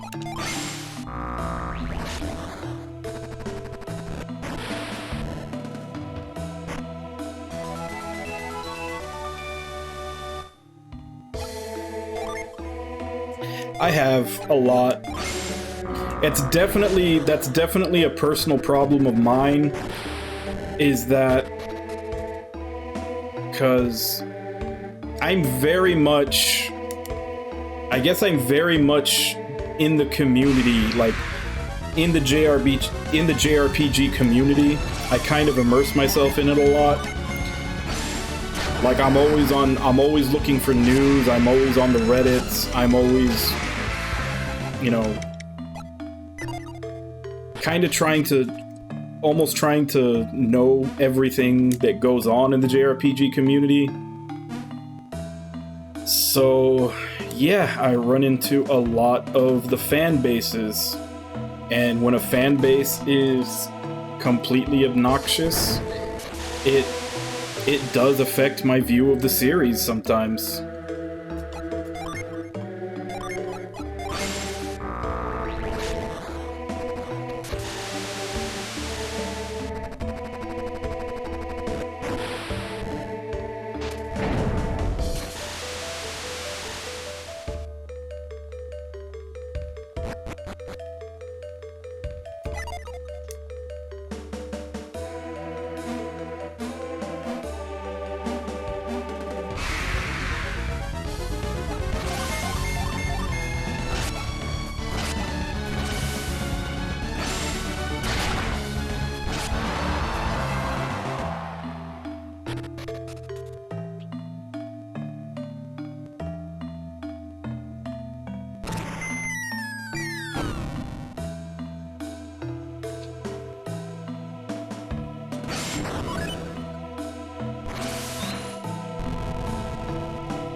Okay, so that's done.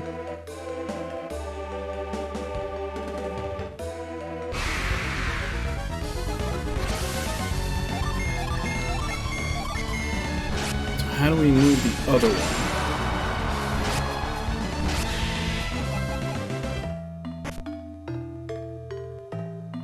And unfortunately, and even then, I'm not sure.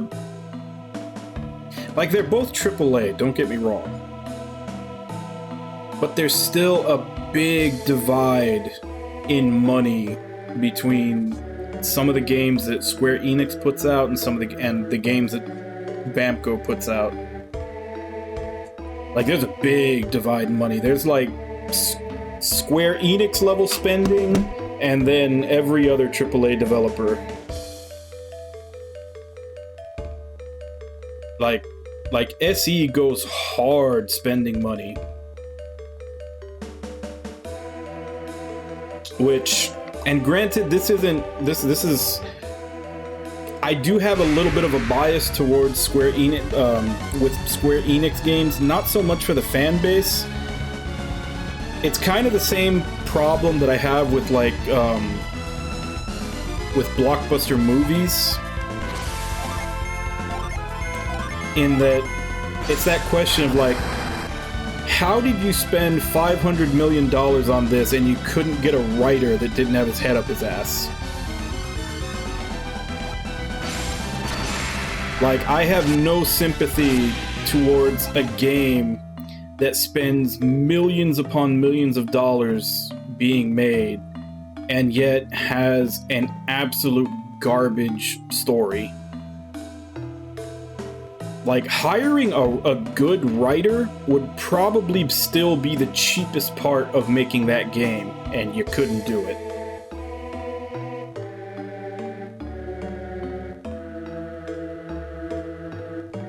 So, like, for that, I have zero sympathy.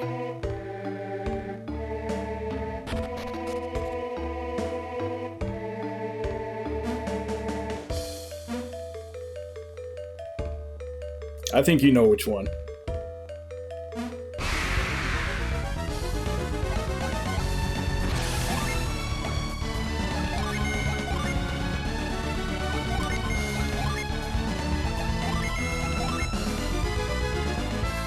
7 Remake.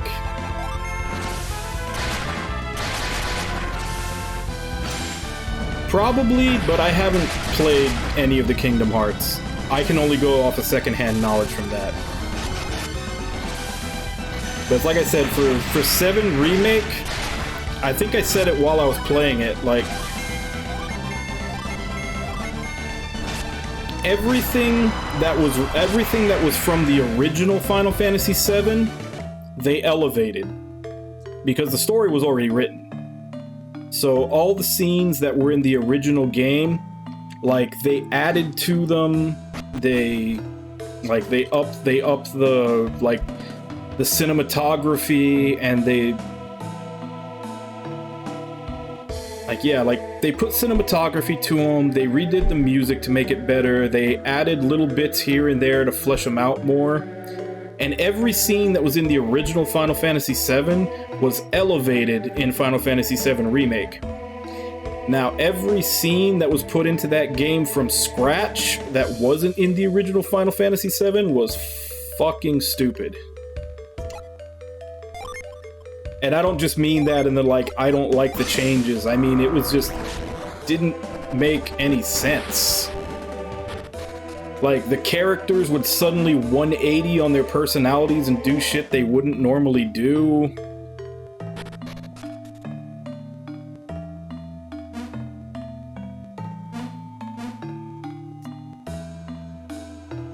And that's what I'm saying, like, it was the writing.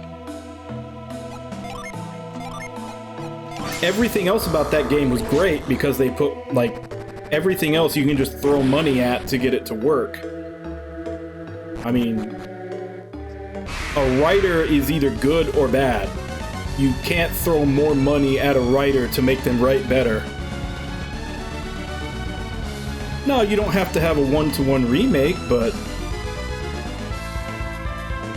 I mean, make the stuff that you're changing make sense.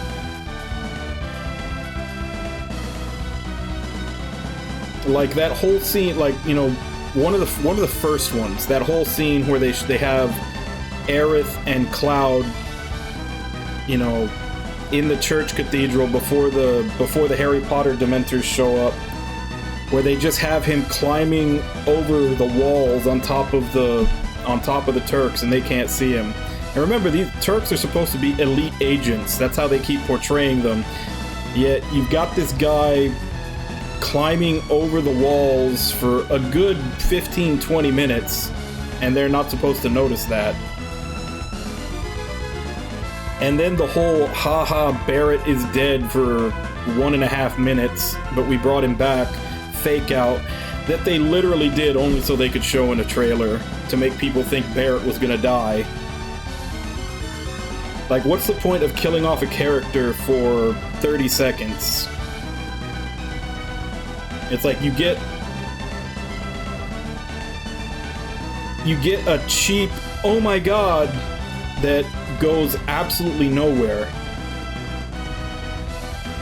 Like, even in most other media, like,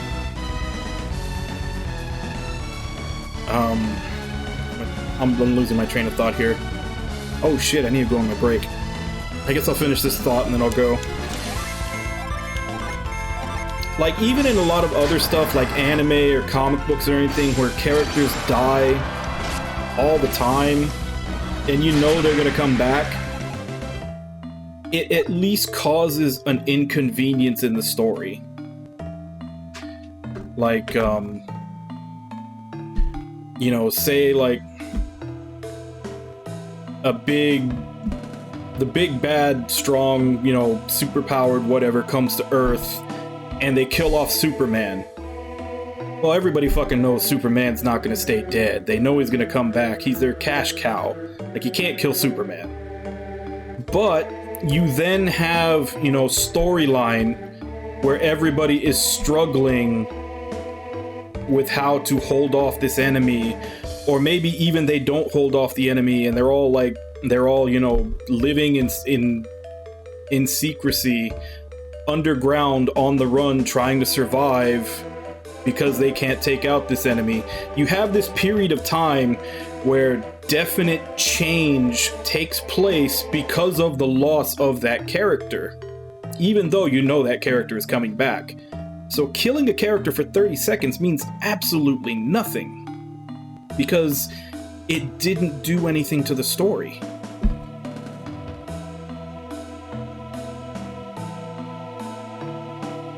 Maybe, but that's yet to be seen if they can pull it off. But yeah, as I said, I'm gonna go on break. I should have gone on break 30 minutes ago. So I'll be back in 5 and then we'll continue this dungeon.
Back. Hey, Nami. Yeah, it was kind of a long train of thought conversation that started with basically me saying that I don't have any sympathy for games, movies, whatever, where they spend an obscene amount of money to make it, but then they can't get a good writer. And then, you know, as an example, I was going through some of the stuff that I didn't like about Final Fantasy VII Remake, specifically the added content versus the original content and how it turned out.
Still don't know what I'm supposed to do on this side.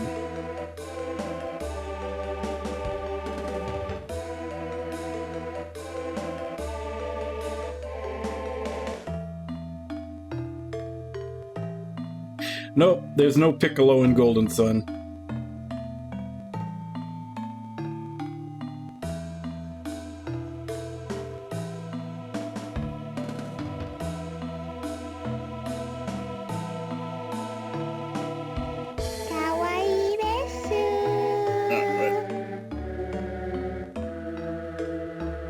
There we go. Now it's lined up.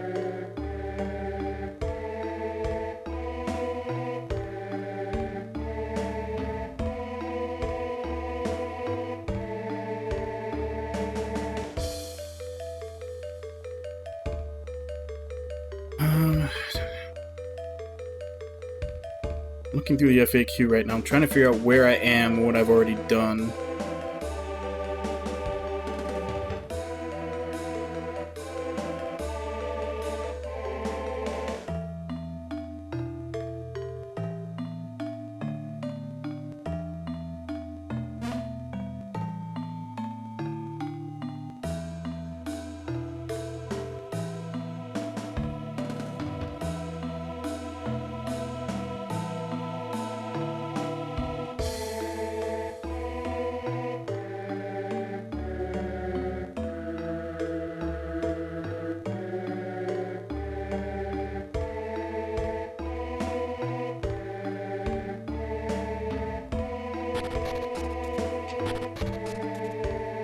May have forgotten to do something in the left passage.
Okay, yeah. So this is the area that I didn't go in.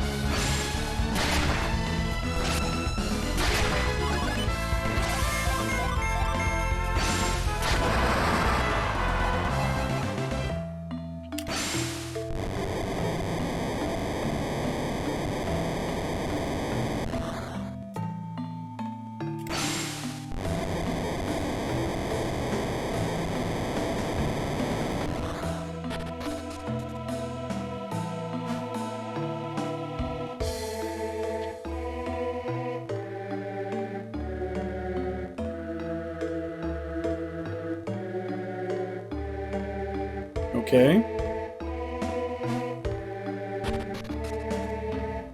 So that door was just to let me see.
Basically, this dungeon is so confusing. I'm basically having to read as I go.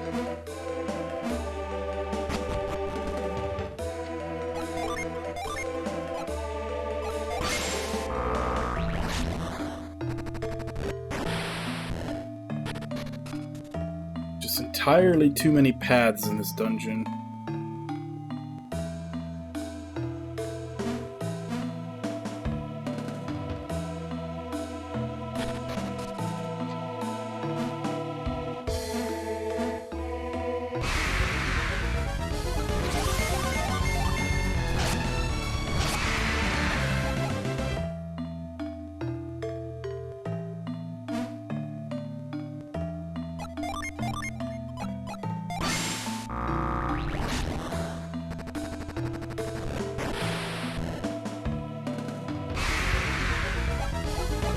I don't know, I don't think I had that much of a problem with Ayers Rock. Ayers Rock was more frustrating because there was a lot of, like, traps that would push your progress back. This one is frustrating because you just get lost.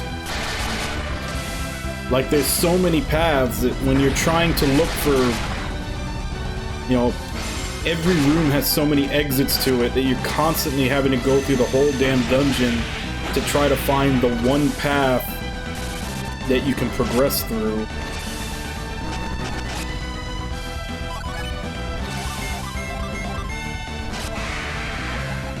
It's like, oh, you know, I did a thing, I pressed a button, now I have to go through all 45, 50 different exits that are all over this place to try to figure out where it affected something.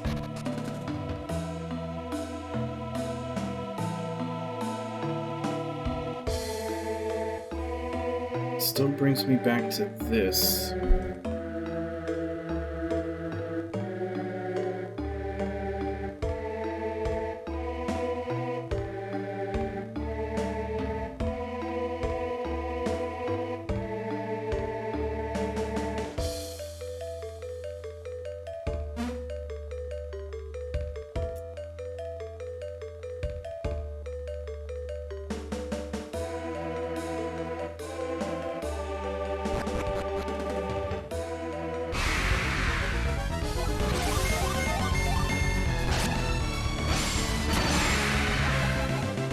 Yeah, so I guess I'd say the difference being that Ayers Rock was frustrating, but this one is just confusing.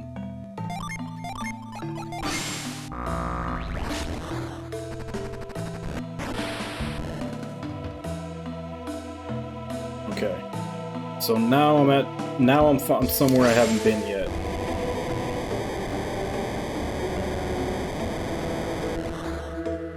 Yeah, it's like do this little thing, check the 50 exits to see where where you can get through now. Do another little thing, check all 50 exits to see where you can do something now.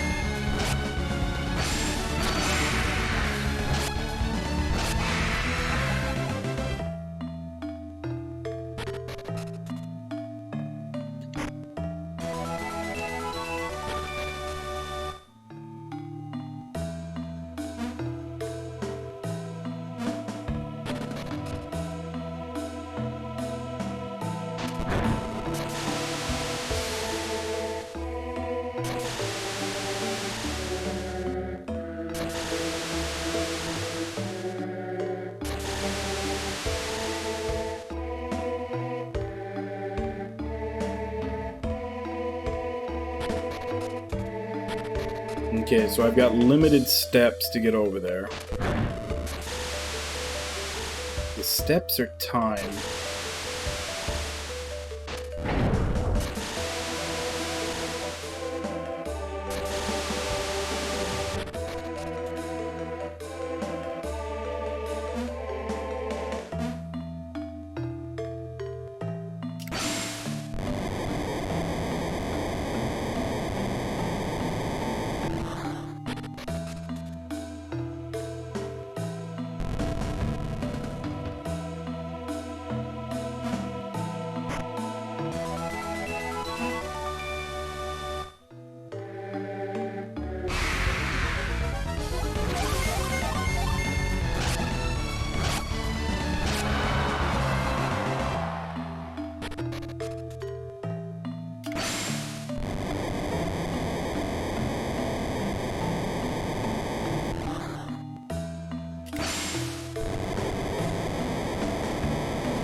Okay, so I just got a potion, so where is that?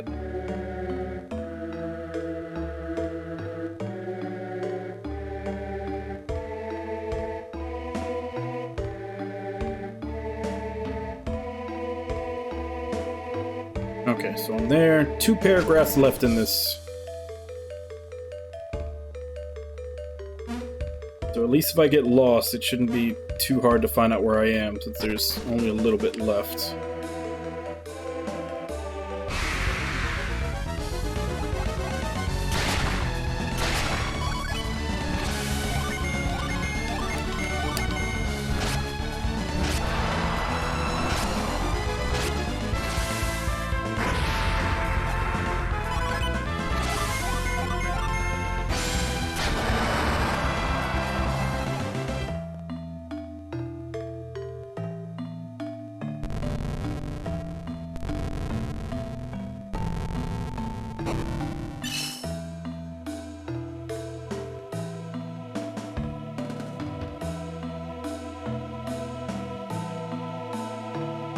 Okay, what did that do?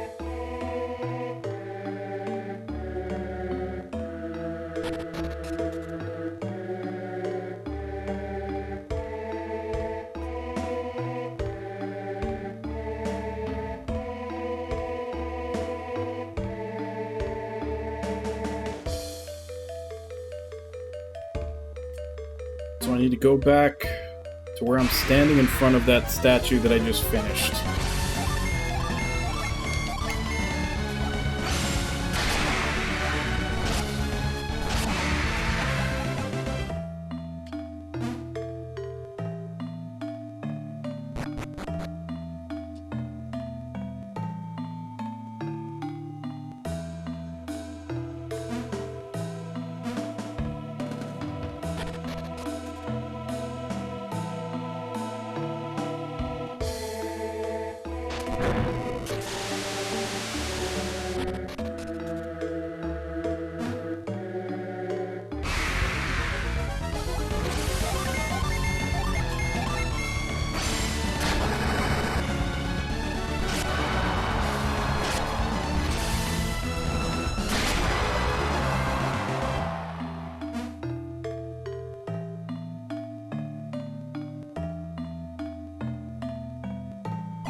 Okay, I'm guessing I'm supposed to turn to sand and let it go over me.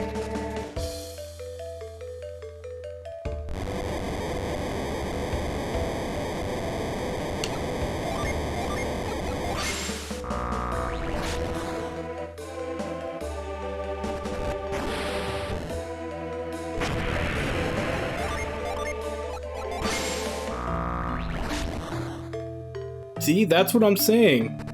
Kids are willing to put up with more.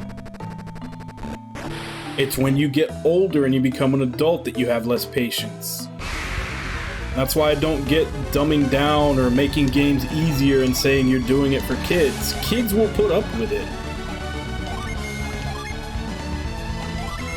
Like, as soon as they decide that they like the game for whatever reason, and like I said, usually it's the aesthetic or the art design or something. Once they decide they like it, they'll put up with it.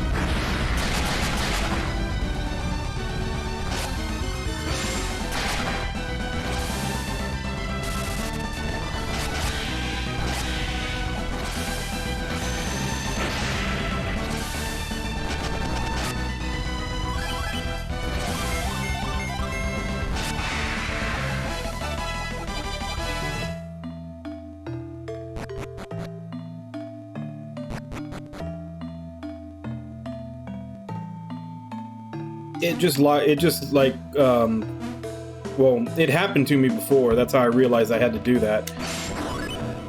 I think that's a shortcut.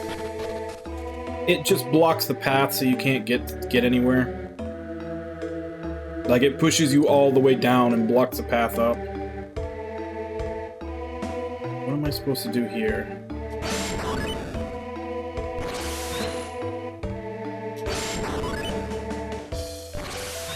Supposed to put it towards the arrow. That do anything?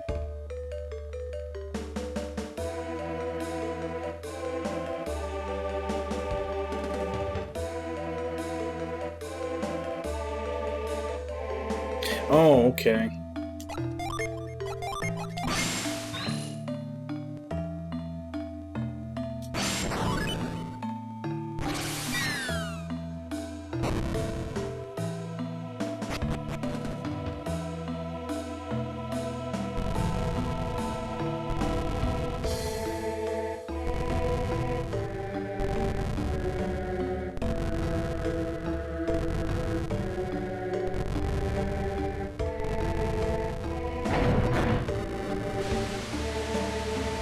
Yes and no. Like, I grew up with all those games. And while I do still have patience for them, I don't nearly have the patience I did when I was a kid. To be honest, I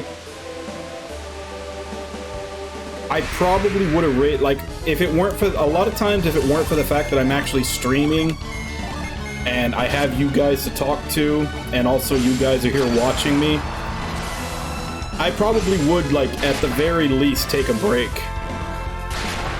You know, if I'm getting lost all this time, I probably would stop and, like, watch a show or do something else, and then maybe even quit for the day. That's one of the reasons why I do stream. It keeps me playing the game when I otherwise probably wouldn't.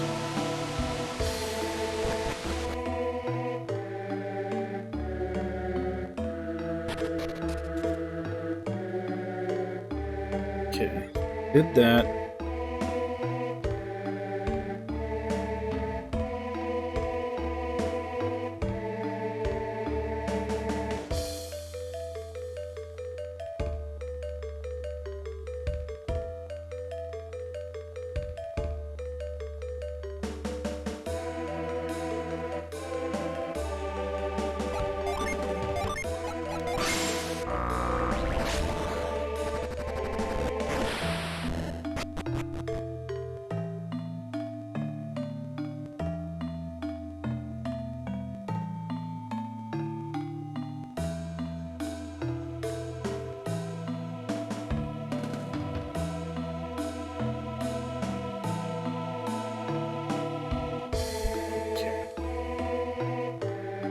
See, even with the FAQ, this is still kind of confusing.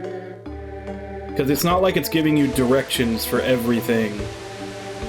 Like, after I push this thing into place, it's like, and then go back to the other side of it. It's like, well,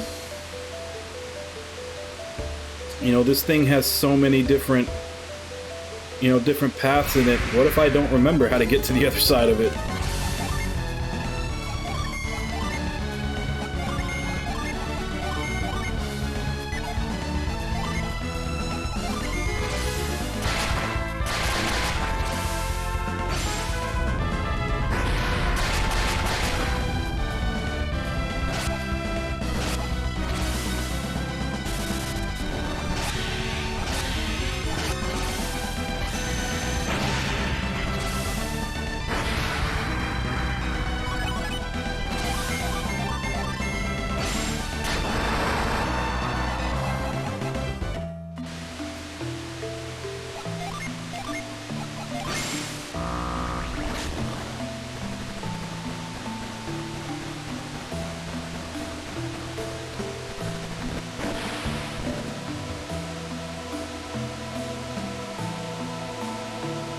But yeah, that is, in my mind, that is one pro to streaming, is that, especially when I do play puzzle heavy or older games like this, I kind of have it set in my mind, like, okay, I'm gonna play this for 4 hours. No more, no less. 4 hours every day until I beat it. Whereas, were I not doing this, I would get to something like this, and when it starts getting, you know, annoying or frustrating or confusing, I might turn it off and go do something else, and then the next day when I'm supposed to play, I might decide, no, I'd rather watch a movie. And after enough time goes by, the game just gets dropped. But since I have it in my head that I'm streaming, I'm playing this for 4 hours, I play it for the 4 hours.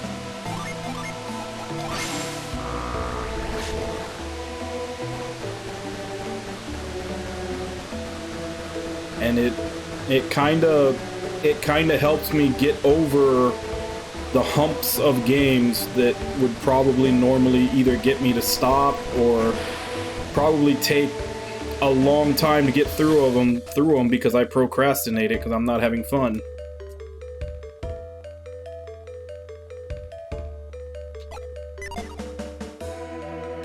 Here we go. We finally have all of the Trident. If I could just get him to face north. Maybe you have to get it from here. There we go.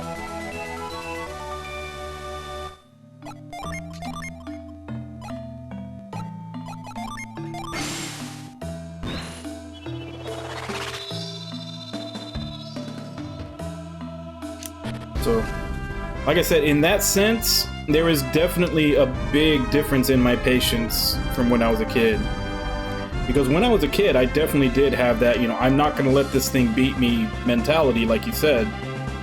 You just keep bashing your head against it until you finally get through it. Yep. So now I gotta go put them all together.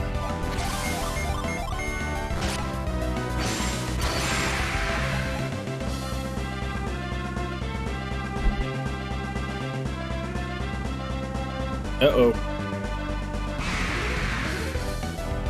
It's that time. Yes, Josie, how can I help you? Uh-oh. Seeing as how I can't see my screen anyway, since he's sitting in front of it.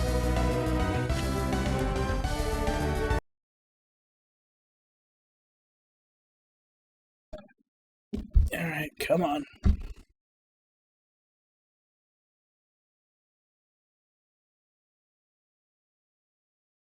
Well, I know I have to go back to Yalom to put the 3 pieces together with the blacksmith.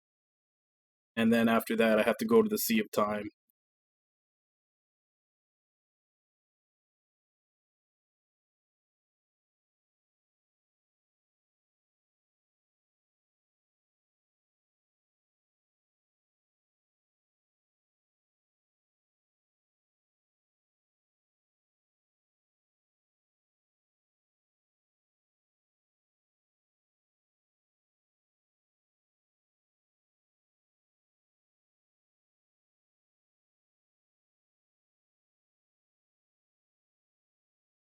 staring at?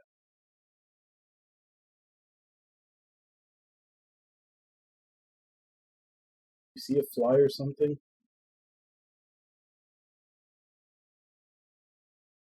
Staring off to the left like he's in hunting mode.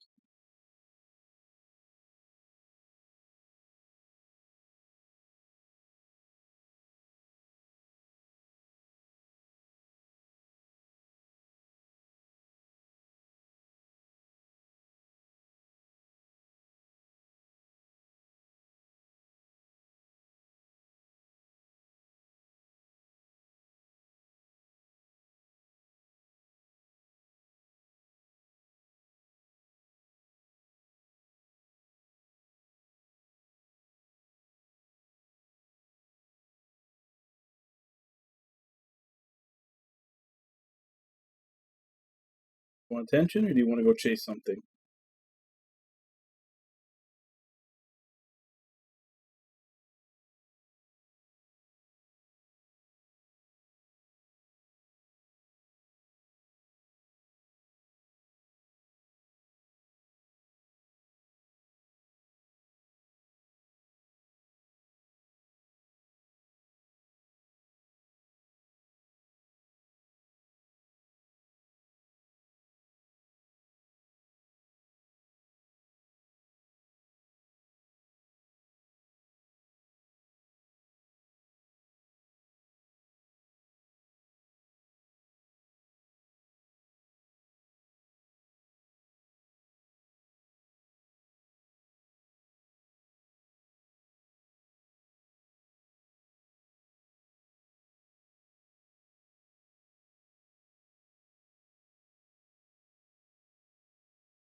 No, his name's Josie.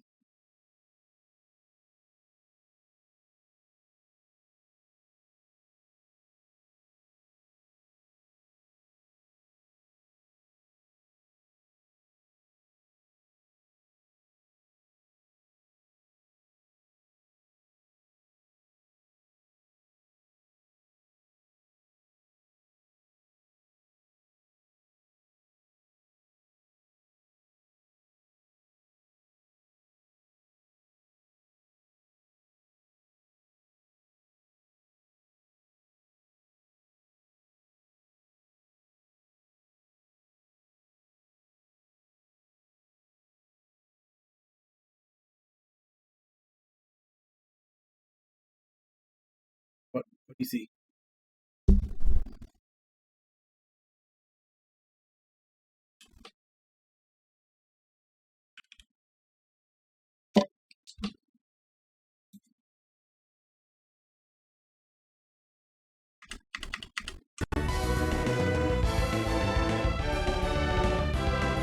Alright.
Considering how many trips you take to Yalom, usually to like try to forge stuff, it's kind of a dick move them blocking off that top sandbar, which is essentially the shortest way to get to there.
Right, so how come he's not willing to forge it?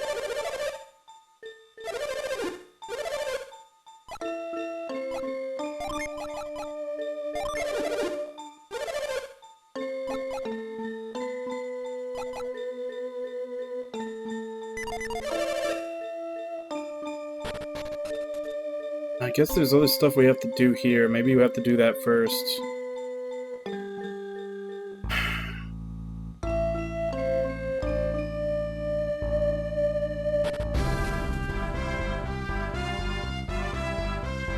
According to this, we need to go finish fixing the boat in Al-Hafra. Yeah.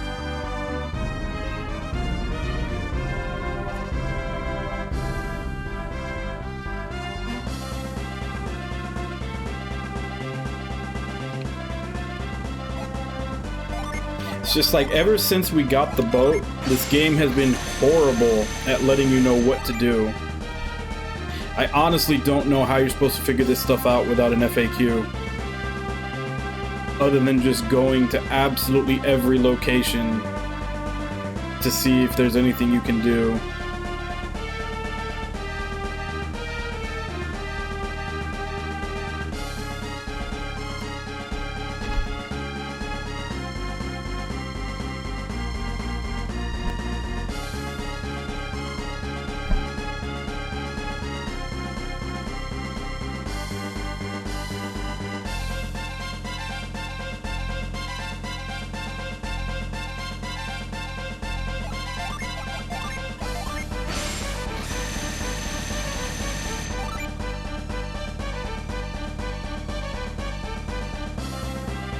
Yeah, because the first game wasn't like this. The first game was pretty good at letting you know where you needed to go and what you needed to do.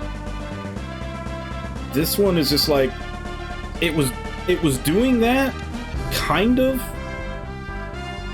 Like I said, there were a couple of hiccups in the beginning, but ever since we got the boat, it's just like, figure it out yourself, bitch.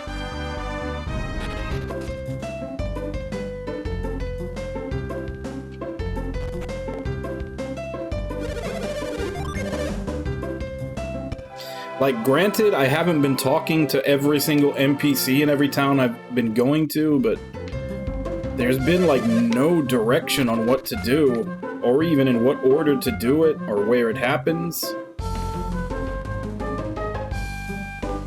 Like, I suddenly feel like I'm playing a Saga game. And Saga games are notorious for, you know, you better have a guide with you.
Hey, that block on the mast disappeared. Hey, now we can raise the mast and use the sail again. Hey, let's go tell the mayor the good news. Yeah, let's do that.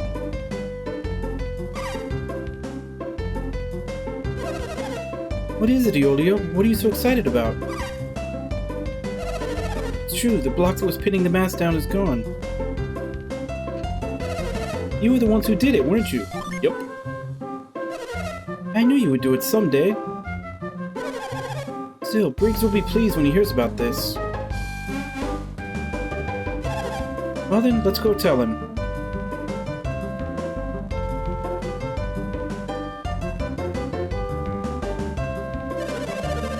I still just can't quite believe that the stone block on top of the mast has totally vanished. I'm telling you, Mayor, I saw it with my own eyes. I mean, I didn't see it. It's gone. If you don't believe us, you can go see for yourself.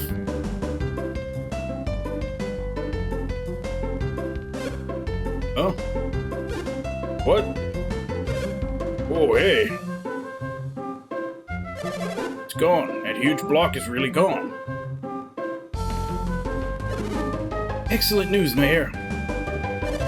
Unfortunately, the mayor of Module will probably try to take it from us now. But that can wait. Who was able to move the block? Felix. Felix, did you do this? Surprised to see us, Mayor. Did you do this? We left Al-Hafra some time ago, but we had just returned and destroyed the stone block. Exploring. What brought you back to Al-Hafra right now? Felix had a hunch that we might be needed here. Mayor, not to interrupt, but shouldn't we begin repairs on your ship now? Yes, you're right, of course. Gather the townspeople and get them to work on the mast. Yes, sir, we're on our way. You shouldn't need too many people to raise the mast. Alright, I'm counting on you. Destroying that stone must have been quite a challenge. Yeah, it was 2 MP. Why don't you come back to my manor and get some rest? Sure, why not?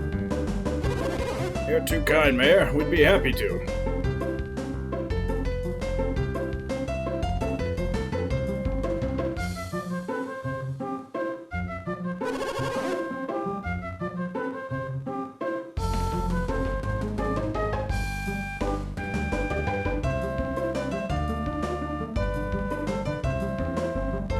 Thank you again, Mayor. You keep a fine house.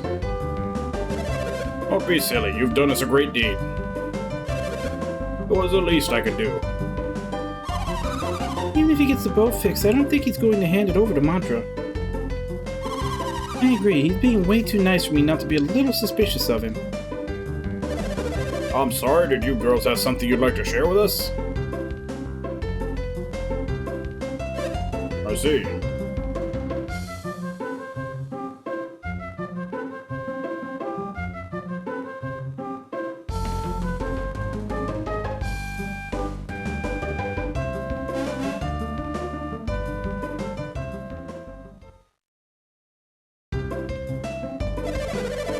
Yeah, how are the repairs coming along? Things seem to be moving slowly down there. My lord, these things take time. Sir, there's a problem. Calm down, man. You're a soldier. What are you so flustered about? Briggs destroyed the prison and escaped with his pirates. What? Were you asleep while this was going on? Don't be silly. How could Briggs possibly break out of our prison? It's one of the strongest in Oceania. I don't know what happened, but before I knew it, they'd smashed a hole in the wall. Mayor, the mast has been raised. Hey, what's up? Wait, you're supposed to be guarding the prisoners. What happened? It appears that Briggs has escaped. That's no good. What are you standing around for? Search the area. Find Briggs at once. It might not be quite that easy. He's a pirate after all, a famous one. Enough of that. Move it. Regardless, I'm going to go inspect my boat. And I guess your boat is gone. Oh, and Felix and his crew were there too, weren't they? I treated you like an honored guest in my home. Usually one feels a certain obligation to those who do them such a kind service, am I right? So don't just stand there, return the favor and find me Briggs. Come on, hurry up, let's go, move it. Let's go see the boat. Not quite an equal favor, you know, you inviting us into your house and making us go halfway around the world to find a criminal. Mayor of Alhafer certainly does know how to look out for his own interests, doesn't he? That's one way of putting it. Well, so what do? Do we go after Briggs? I believe we have to. For story. I don't feel like you have to do them any favors. Felix can decide for himself what to do. At the very least, I want to go see the sailing ship now that it's fixed. Let's just go outside and take a quick look. Means the ship that's probably gone? Is that the ship we're gonna go look at?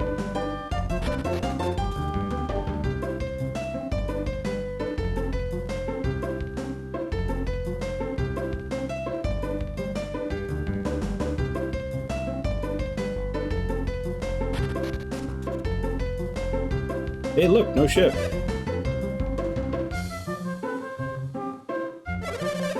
Briggs, where are you taking my boat?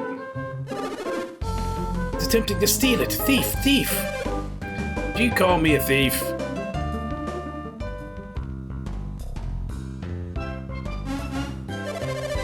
Yeah, definitely not likable. I paid for this boat fair and square. I'm no thief. You're the thieves. You tried to take our boat away after we paid you so much for it. You're the one who stole our boat. Ahoy, Briggs. Uh-oh, it's Felix. You're not afraid of them, are you?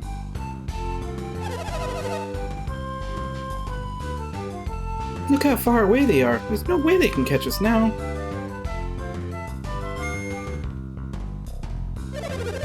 You're right. They're stuck on the land and we got this boat. They can't catch us. What would they do? Swim?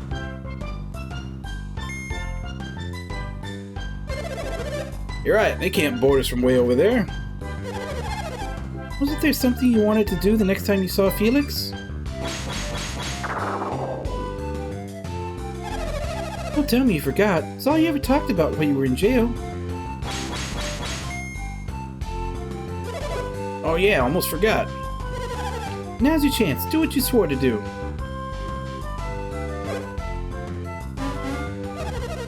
Is that the best you could come up with? Chowcha, they're an awfully tough bunch.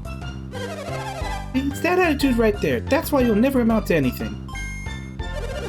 You know what? You're right. Hey, Felix, you guys take care. Keep Alhafer safe from thieves and pirates and politicians, too. What? That we'll ever meet again, but if we do, remember this. Neener, neener, neener, neener. Neener, neener. That may have been a bit much. If you make him mad, he might chase us right back to Champo.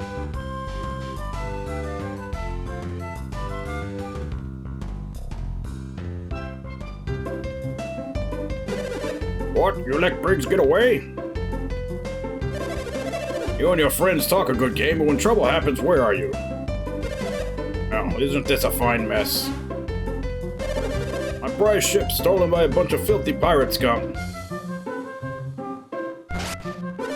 Get up. They're gone, you let them escape. You guys have royally botched this one. This ruins everything. Y'all ought to be ashamed. All of you were cowering while I was the only one to stand up to them. All of you. I'm going back to my manor.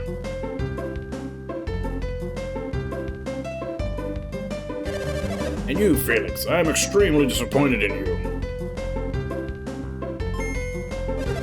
There will be no reward for you, Felix.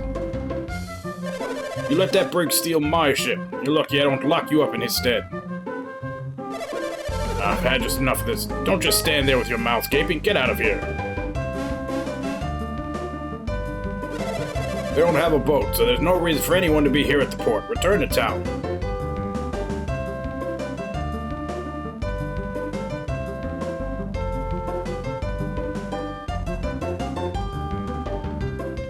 Can we just burn his manor down and call it quits? What an awful person. You suppose he's always this self-centered? Yes, it's terribly irritating. You're quite right, Felix. I'll wager Briggs is returning to Champa, personally. Well, it doesn't matter. I think I've had enough of this town. Shall we be leaving? Oh, it's probably a bloodline thing. It's probably passed to him from his father. Great, let's leave as soon as possible, shall we?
This thing says I'm supposed to have 6 of each type right now.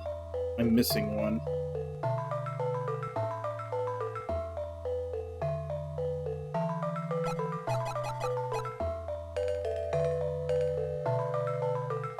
It says, don't forget about haze and meld. I have meld, but don't have haze. Which one is haze?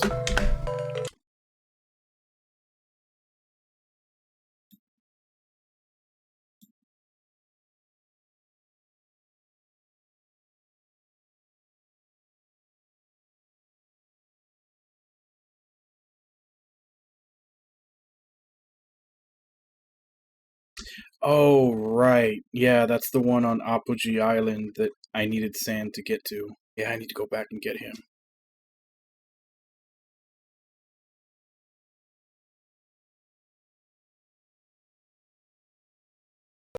Forgot about that one.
Hide away to avoid damage.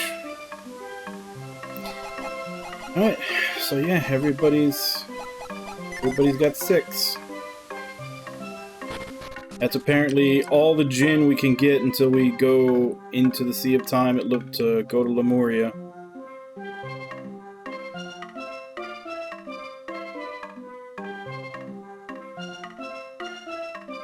Which, unless it scrolls down, it looks like 7 is the max.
Oh, you're Felix. What, really? It's Felix? You're awfully persistent, aren't you? Grace, get out of here. Felix is off to finish you off. What was that? Felix is here? Oh no, it's really him. I gotta get out of here.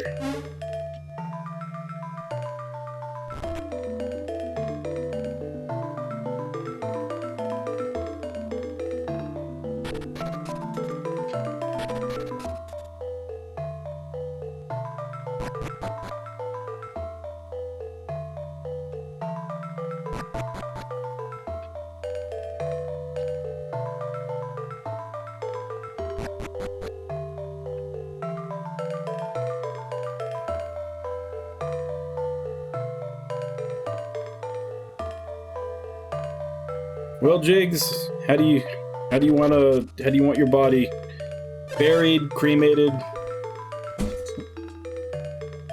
Hold it right there. Felix, you've come. Don't assume I'll go so easy on you this time. That boy, him, mighty warrior you told me about, told me he didn't look like much, Grandma.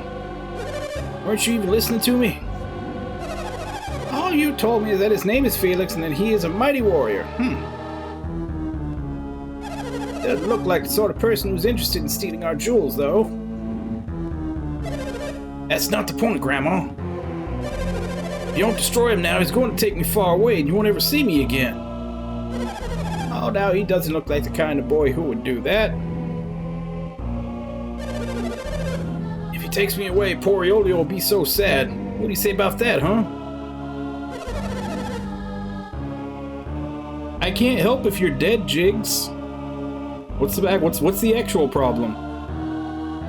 Oh, that's just not fair. You know I can't deny my darling great-grandson. I don't see why I should be the one to get you out of this mess, but I can't bear to see Olio sad. Grandma, please. Oh, all right. Listen, you have no idea what you're getting into. I think you'd better leave. Yeah, you made a good decision. You seem like a reasonable boy. Reasonable boys live longer. And we're back. Back for more. I wouldn't be doing this if it weren't for Olio, you know. Sorry, you look like quite a nice boy, but I just can't allow you to take my Briggs away. Right. Stubborn, are you? Oh, well, that's the way it's going to be. Get ready for your medicine. Heart of the earth, fury of the forge's flames, grant me power.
This one I haven't seen yet.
My salamander! You beat my salamander! I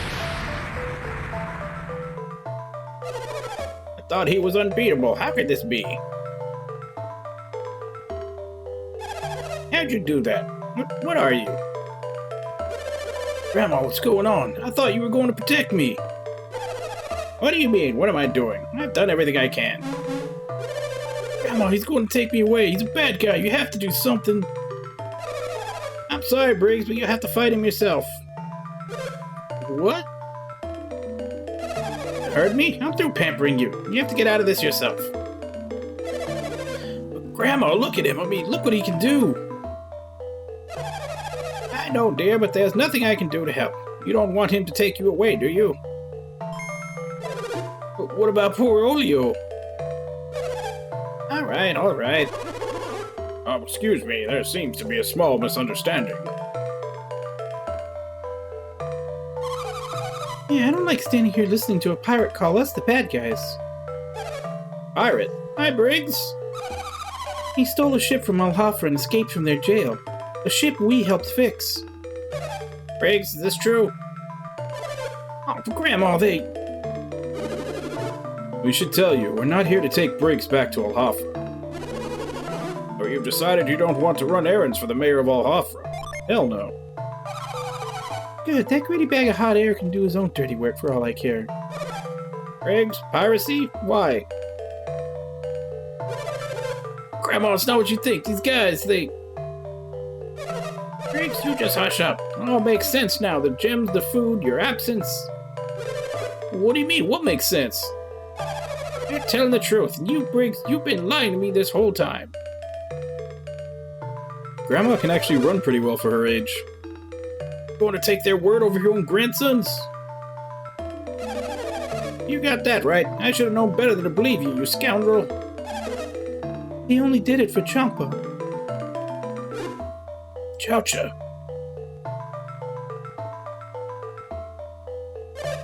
You came. I heard Felix had shown up looking for you. I was worried. What did you mean Briggs did it for Champa? All that food? Stolen goods? No, we paid for everything we brought back with us. But you stole a boat to do it, didn't you? Grandma, we found those jewels ourselves and we paid Alhafra well for that ship, didn't we? Yeah, I guess so. Our story has the ring of truth to it. Thank you, Felix. Your honesty speaks well of you. We were pirates for a short while until we found the jewels. But if not for our efforts, Champa would have starved away long ago. That doesn't excuse resorting to piracy. It's not like we were doing it for the money. We wanted to save Champa. Those jewels we found are very valuable. We intend to repay each town we borrowed from. Isn't that true? What's the matter with you? You said on the boat that we'd repay every last town. Yeah, you're right. We really ought to try to make amends for what we've done. That's the truth, Grandmother. Can you find it in your heart to forgive your only grandson? All right. I'm too old for grudges. What about Felix? What do you say, Felix? Can you forgive my husband? Sure, why not? I agree, Felix. Each town has repaid what was stolen. I see no reason for complaint. You hear that? They forgive you too. That means you can leave Aeolio with nothing to fear. I don't know what to say. You know, you look a little strange. Oh, really? You haven't caught a cold, have you? Do you have a fever? What are you talking about? No, I'm positive. You look flushed, too. You better lie down before it gets worse. She worries about me. Hurry up and get into bed so you can get some rest. For goodness sake, you don't want to give them your cold, do you? Come on.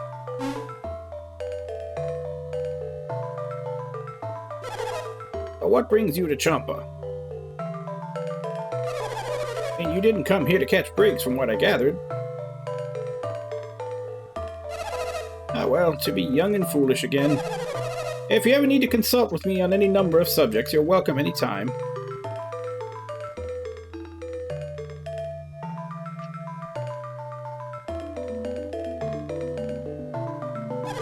This looks like a weapon. Looks like part of a trident, but it's only 1/3 of the whole thing, it seems.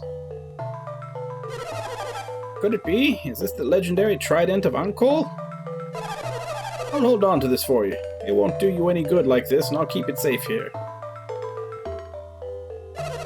You seem unsure. You don't think I'll put a fast one on you, do you? Kids today, so mistrustful. If you bring me the other 2 pieces, I'll be happy to rebuild it for you. Oh, so she rebuilds it. I thought the blacksmith did. Ah, have you found the second piece, dear? It's magnificent. I'll hold on to this as well. Wouldn't want it getting lost now, would we? Only one to go.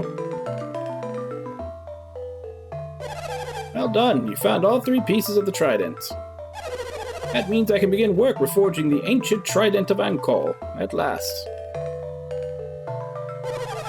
We'll just toss all 3 pieces in here, shall we? Sure, why not? Just leave it to me. Heart of the earth, fury of the forge's flames, grant me power.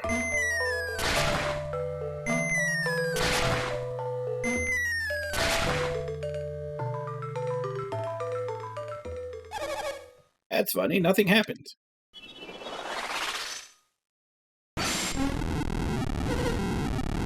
What's going on?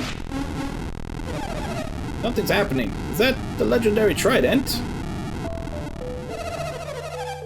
For all these years, the Trident is complete again. What's making it float like that? Regardless, the Trident has been fixed. It belongs to you now, Felix. Use it well. I already know about this because I saw it before when I came here.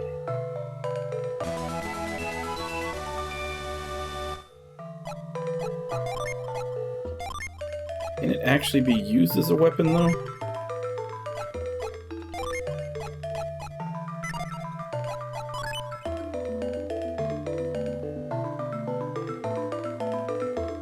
No. You can equip it, but it's not an actual weapon.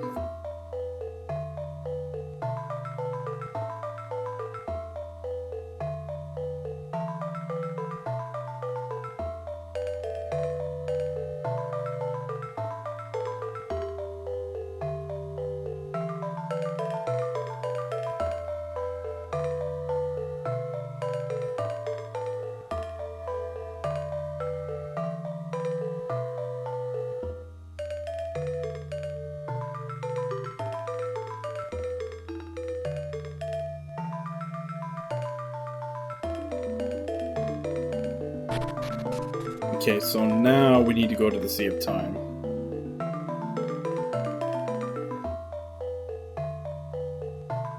But I'll probably just get out of here and get back into the main part of town and call it.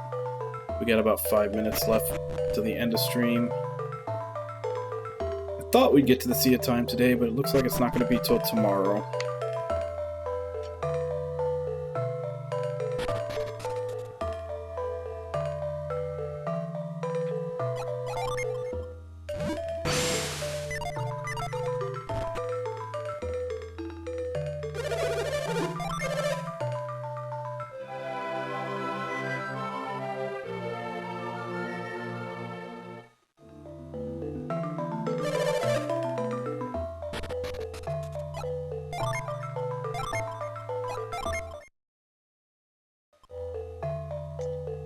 Alright, and that's where we call it for today.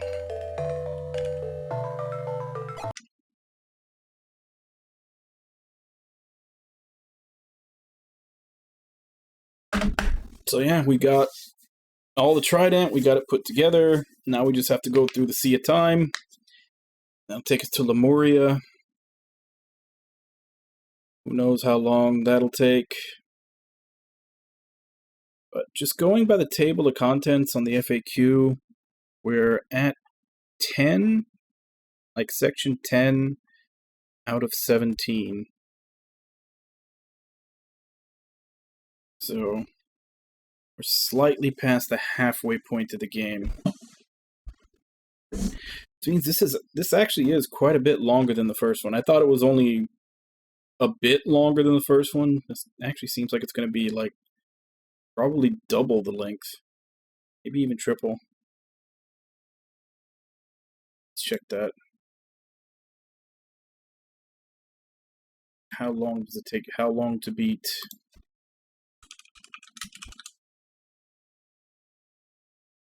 Okay, so the first one says was 26.5 hours. This one, 39.5.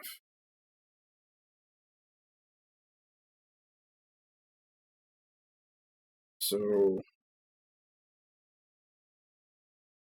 actually seems more like it's going to be 1.5.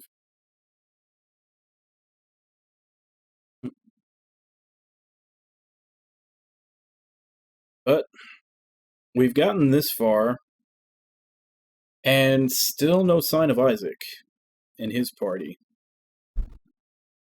I legitimately thought that this game was just going to be like, you know, we use Felix and his group for a little while, and then we meet, like, we'll either meet up with Isaac and they'll all be together, or it'll go back and forth. But nope, it's been Felix for all this time. Still no sign whatsoever of meeting up with Isaac.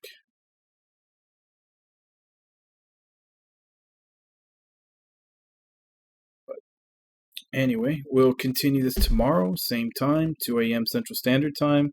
Check schedule below, see what time that is in your area. Let me go ahead with callouts, and then I'll get out of here for today.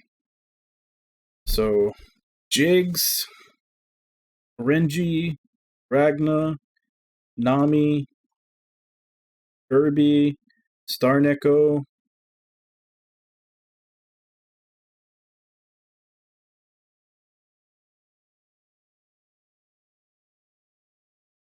Gamer Got a Game.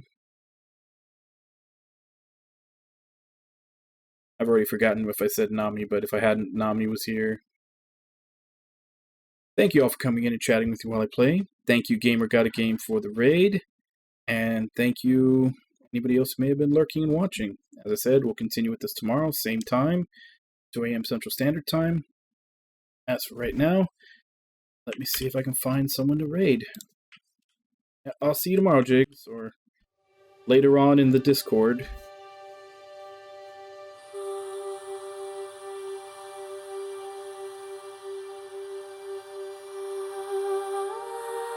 Let's see who's on.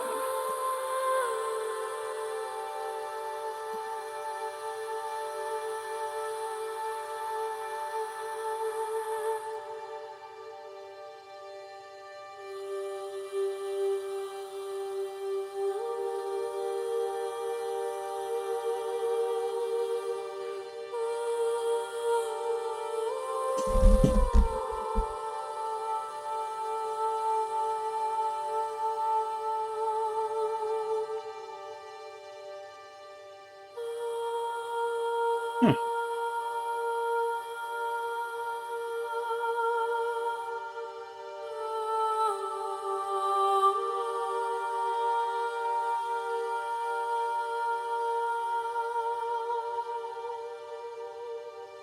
Tempted to raid Bowie the Hero because he's playing Golden Sun The Lost Age as well, but he's doing a speed run, which could very well mean that jump in on spoilers. What the hell? Let's do it. Night, RNG.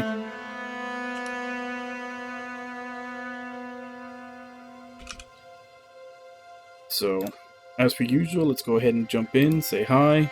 Hope to see you all next time, and until then. Bye-bye, everybody!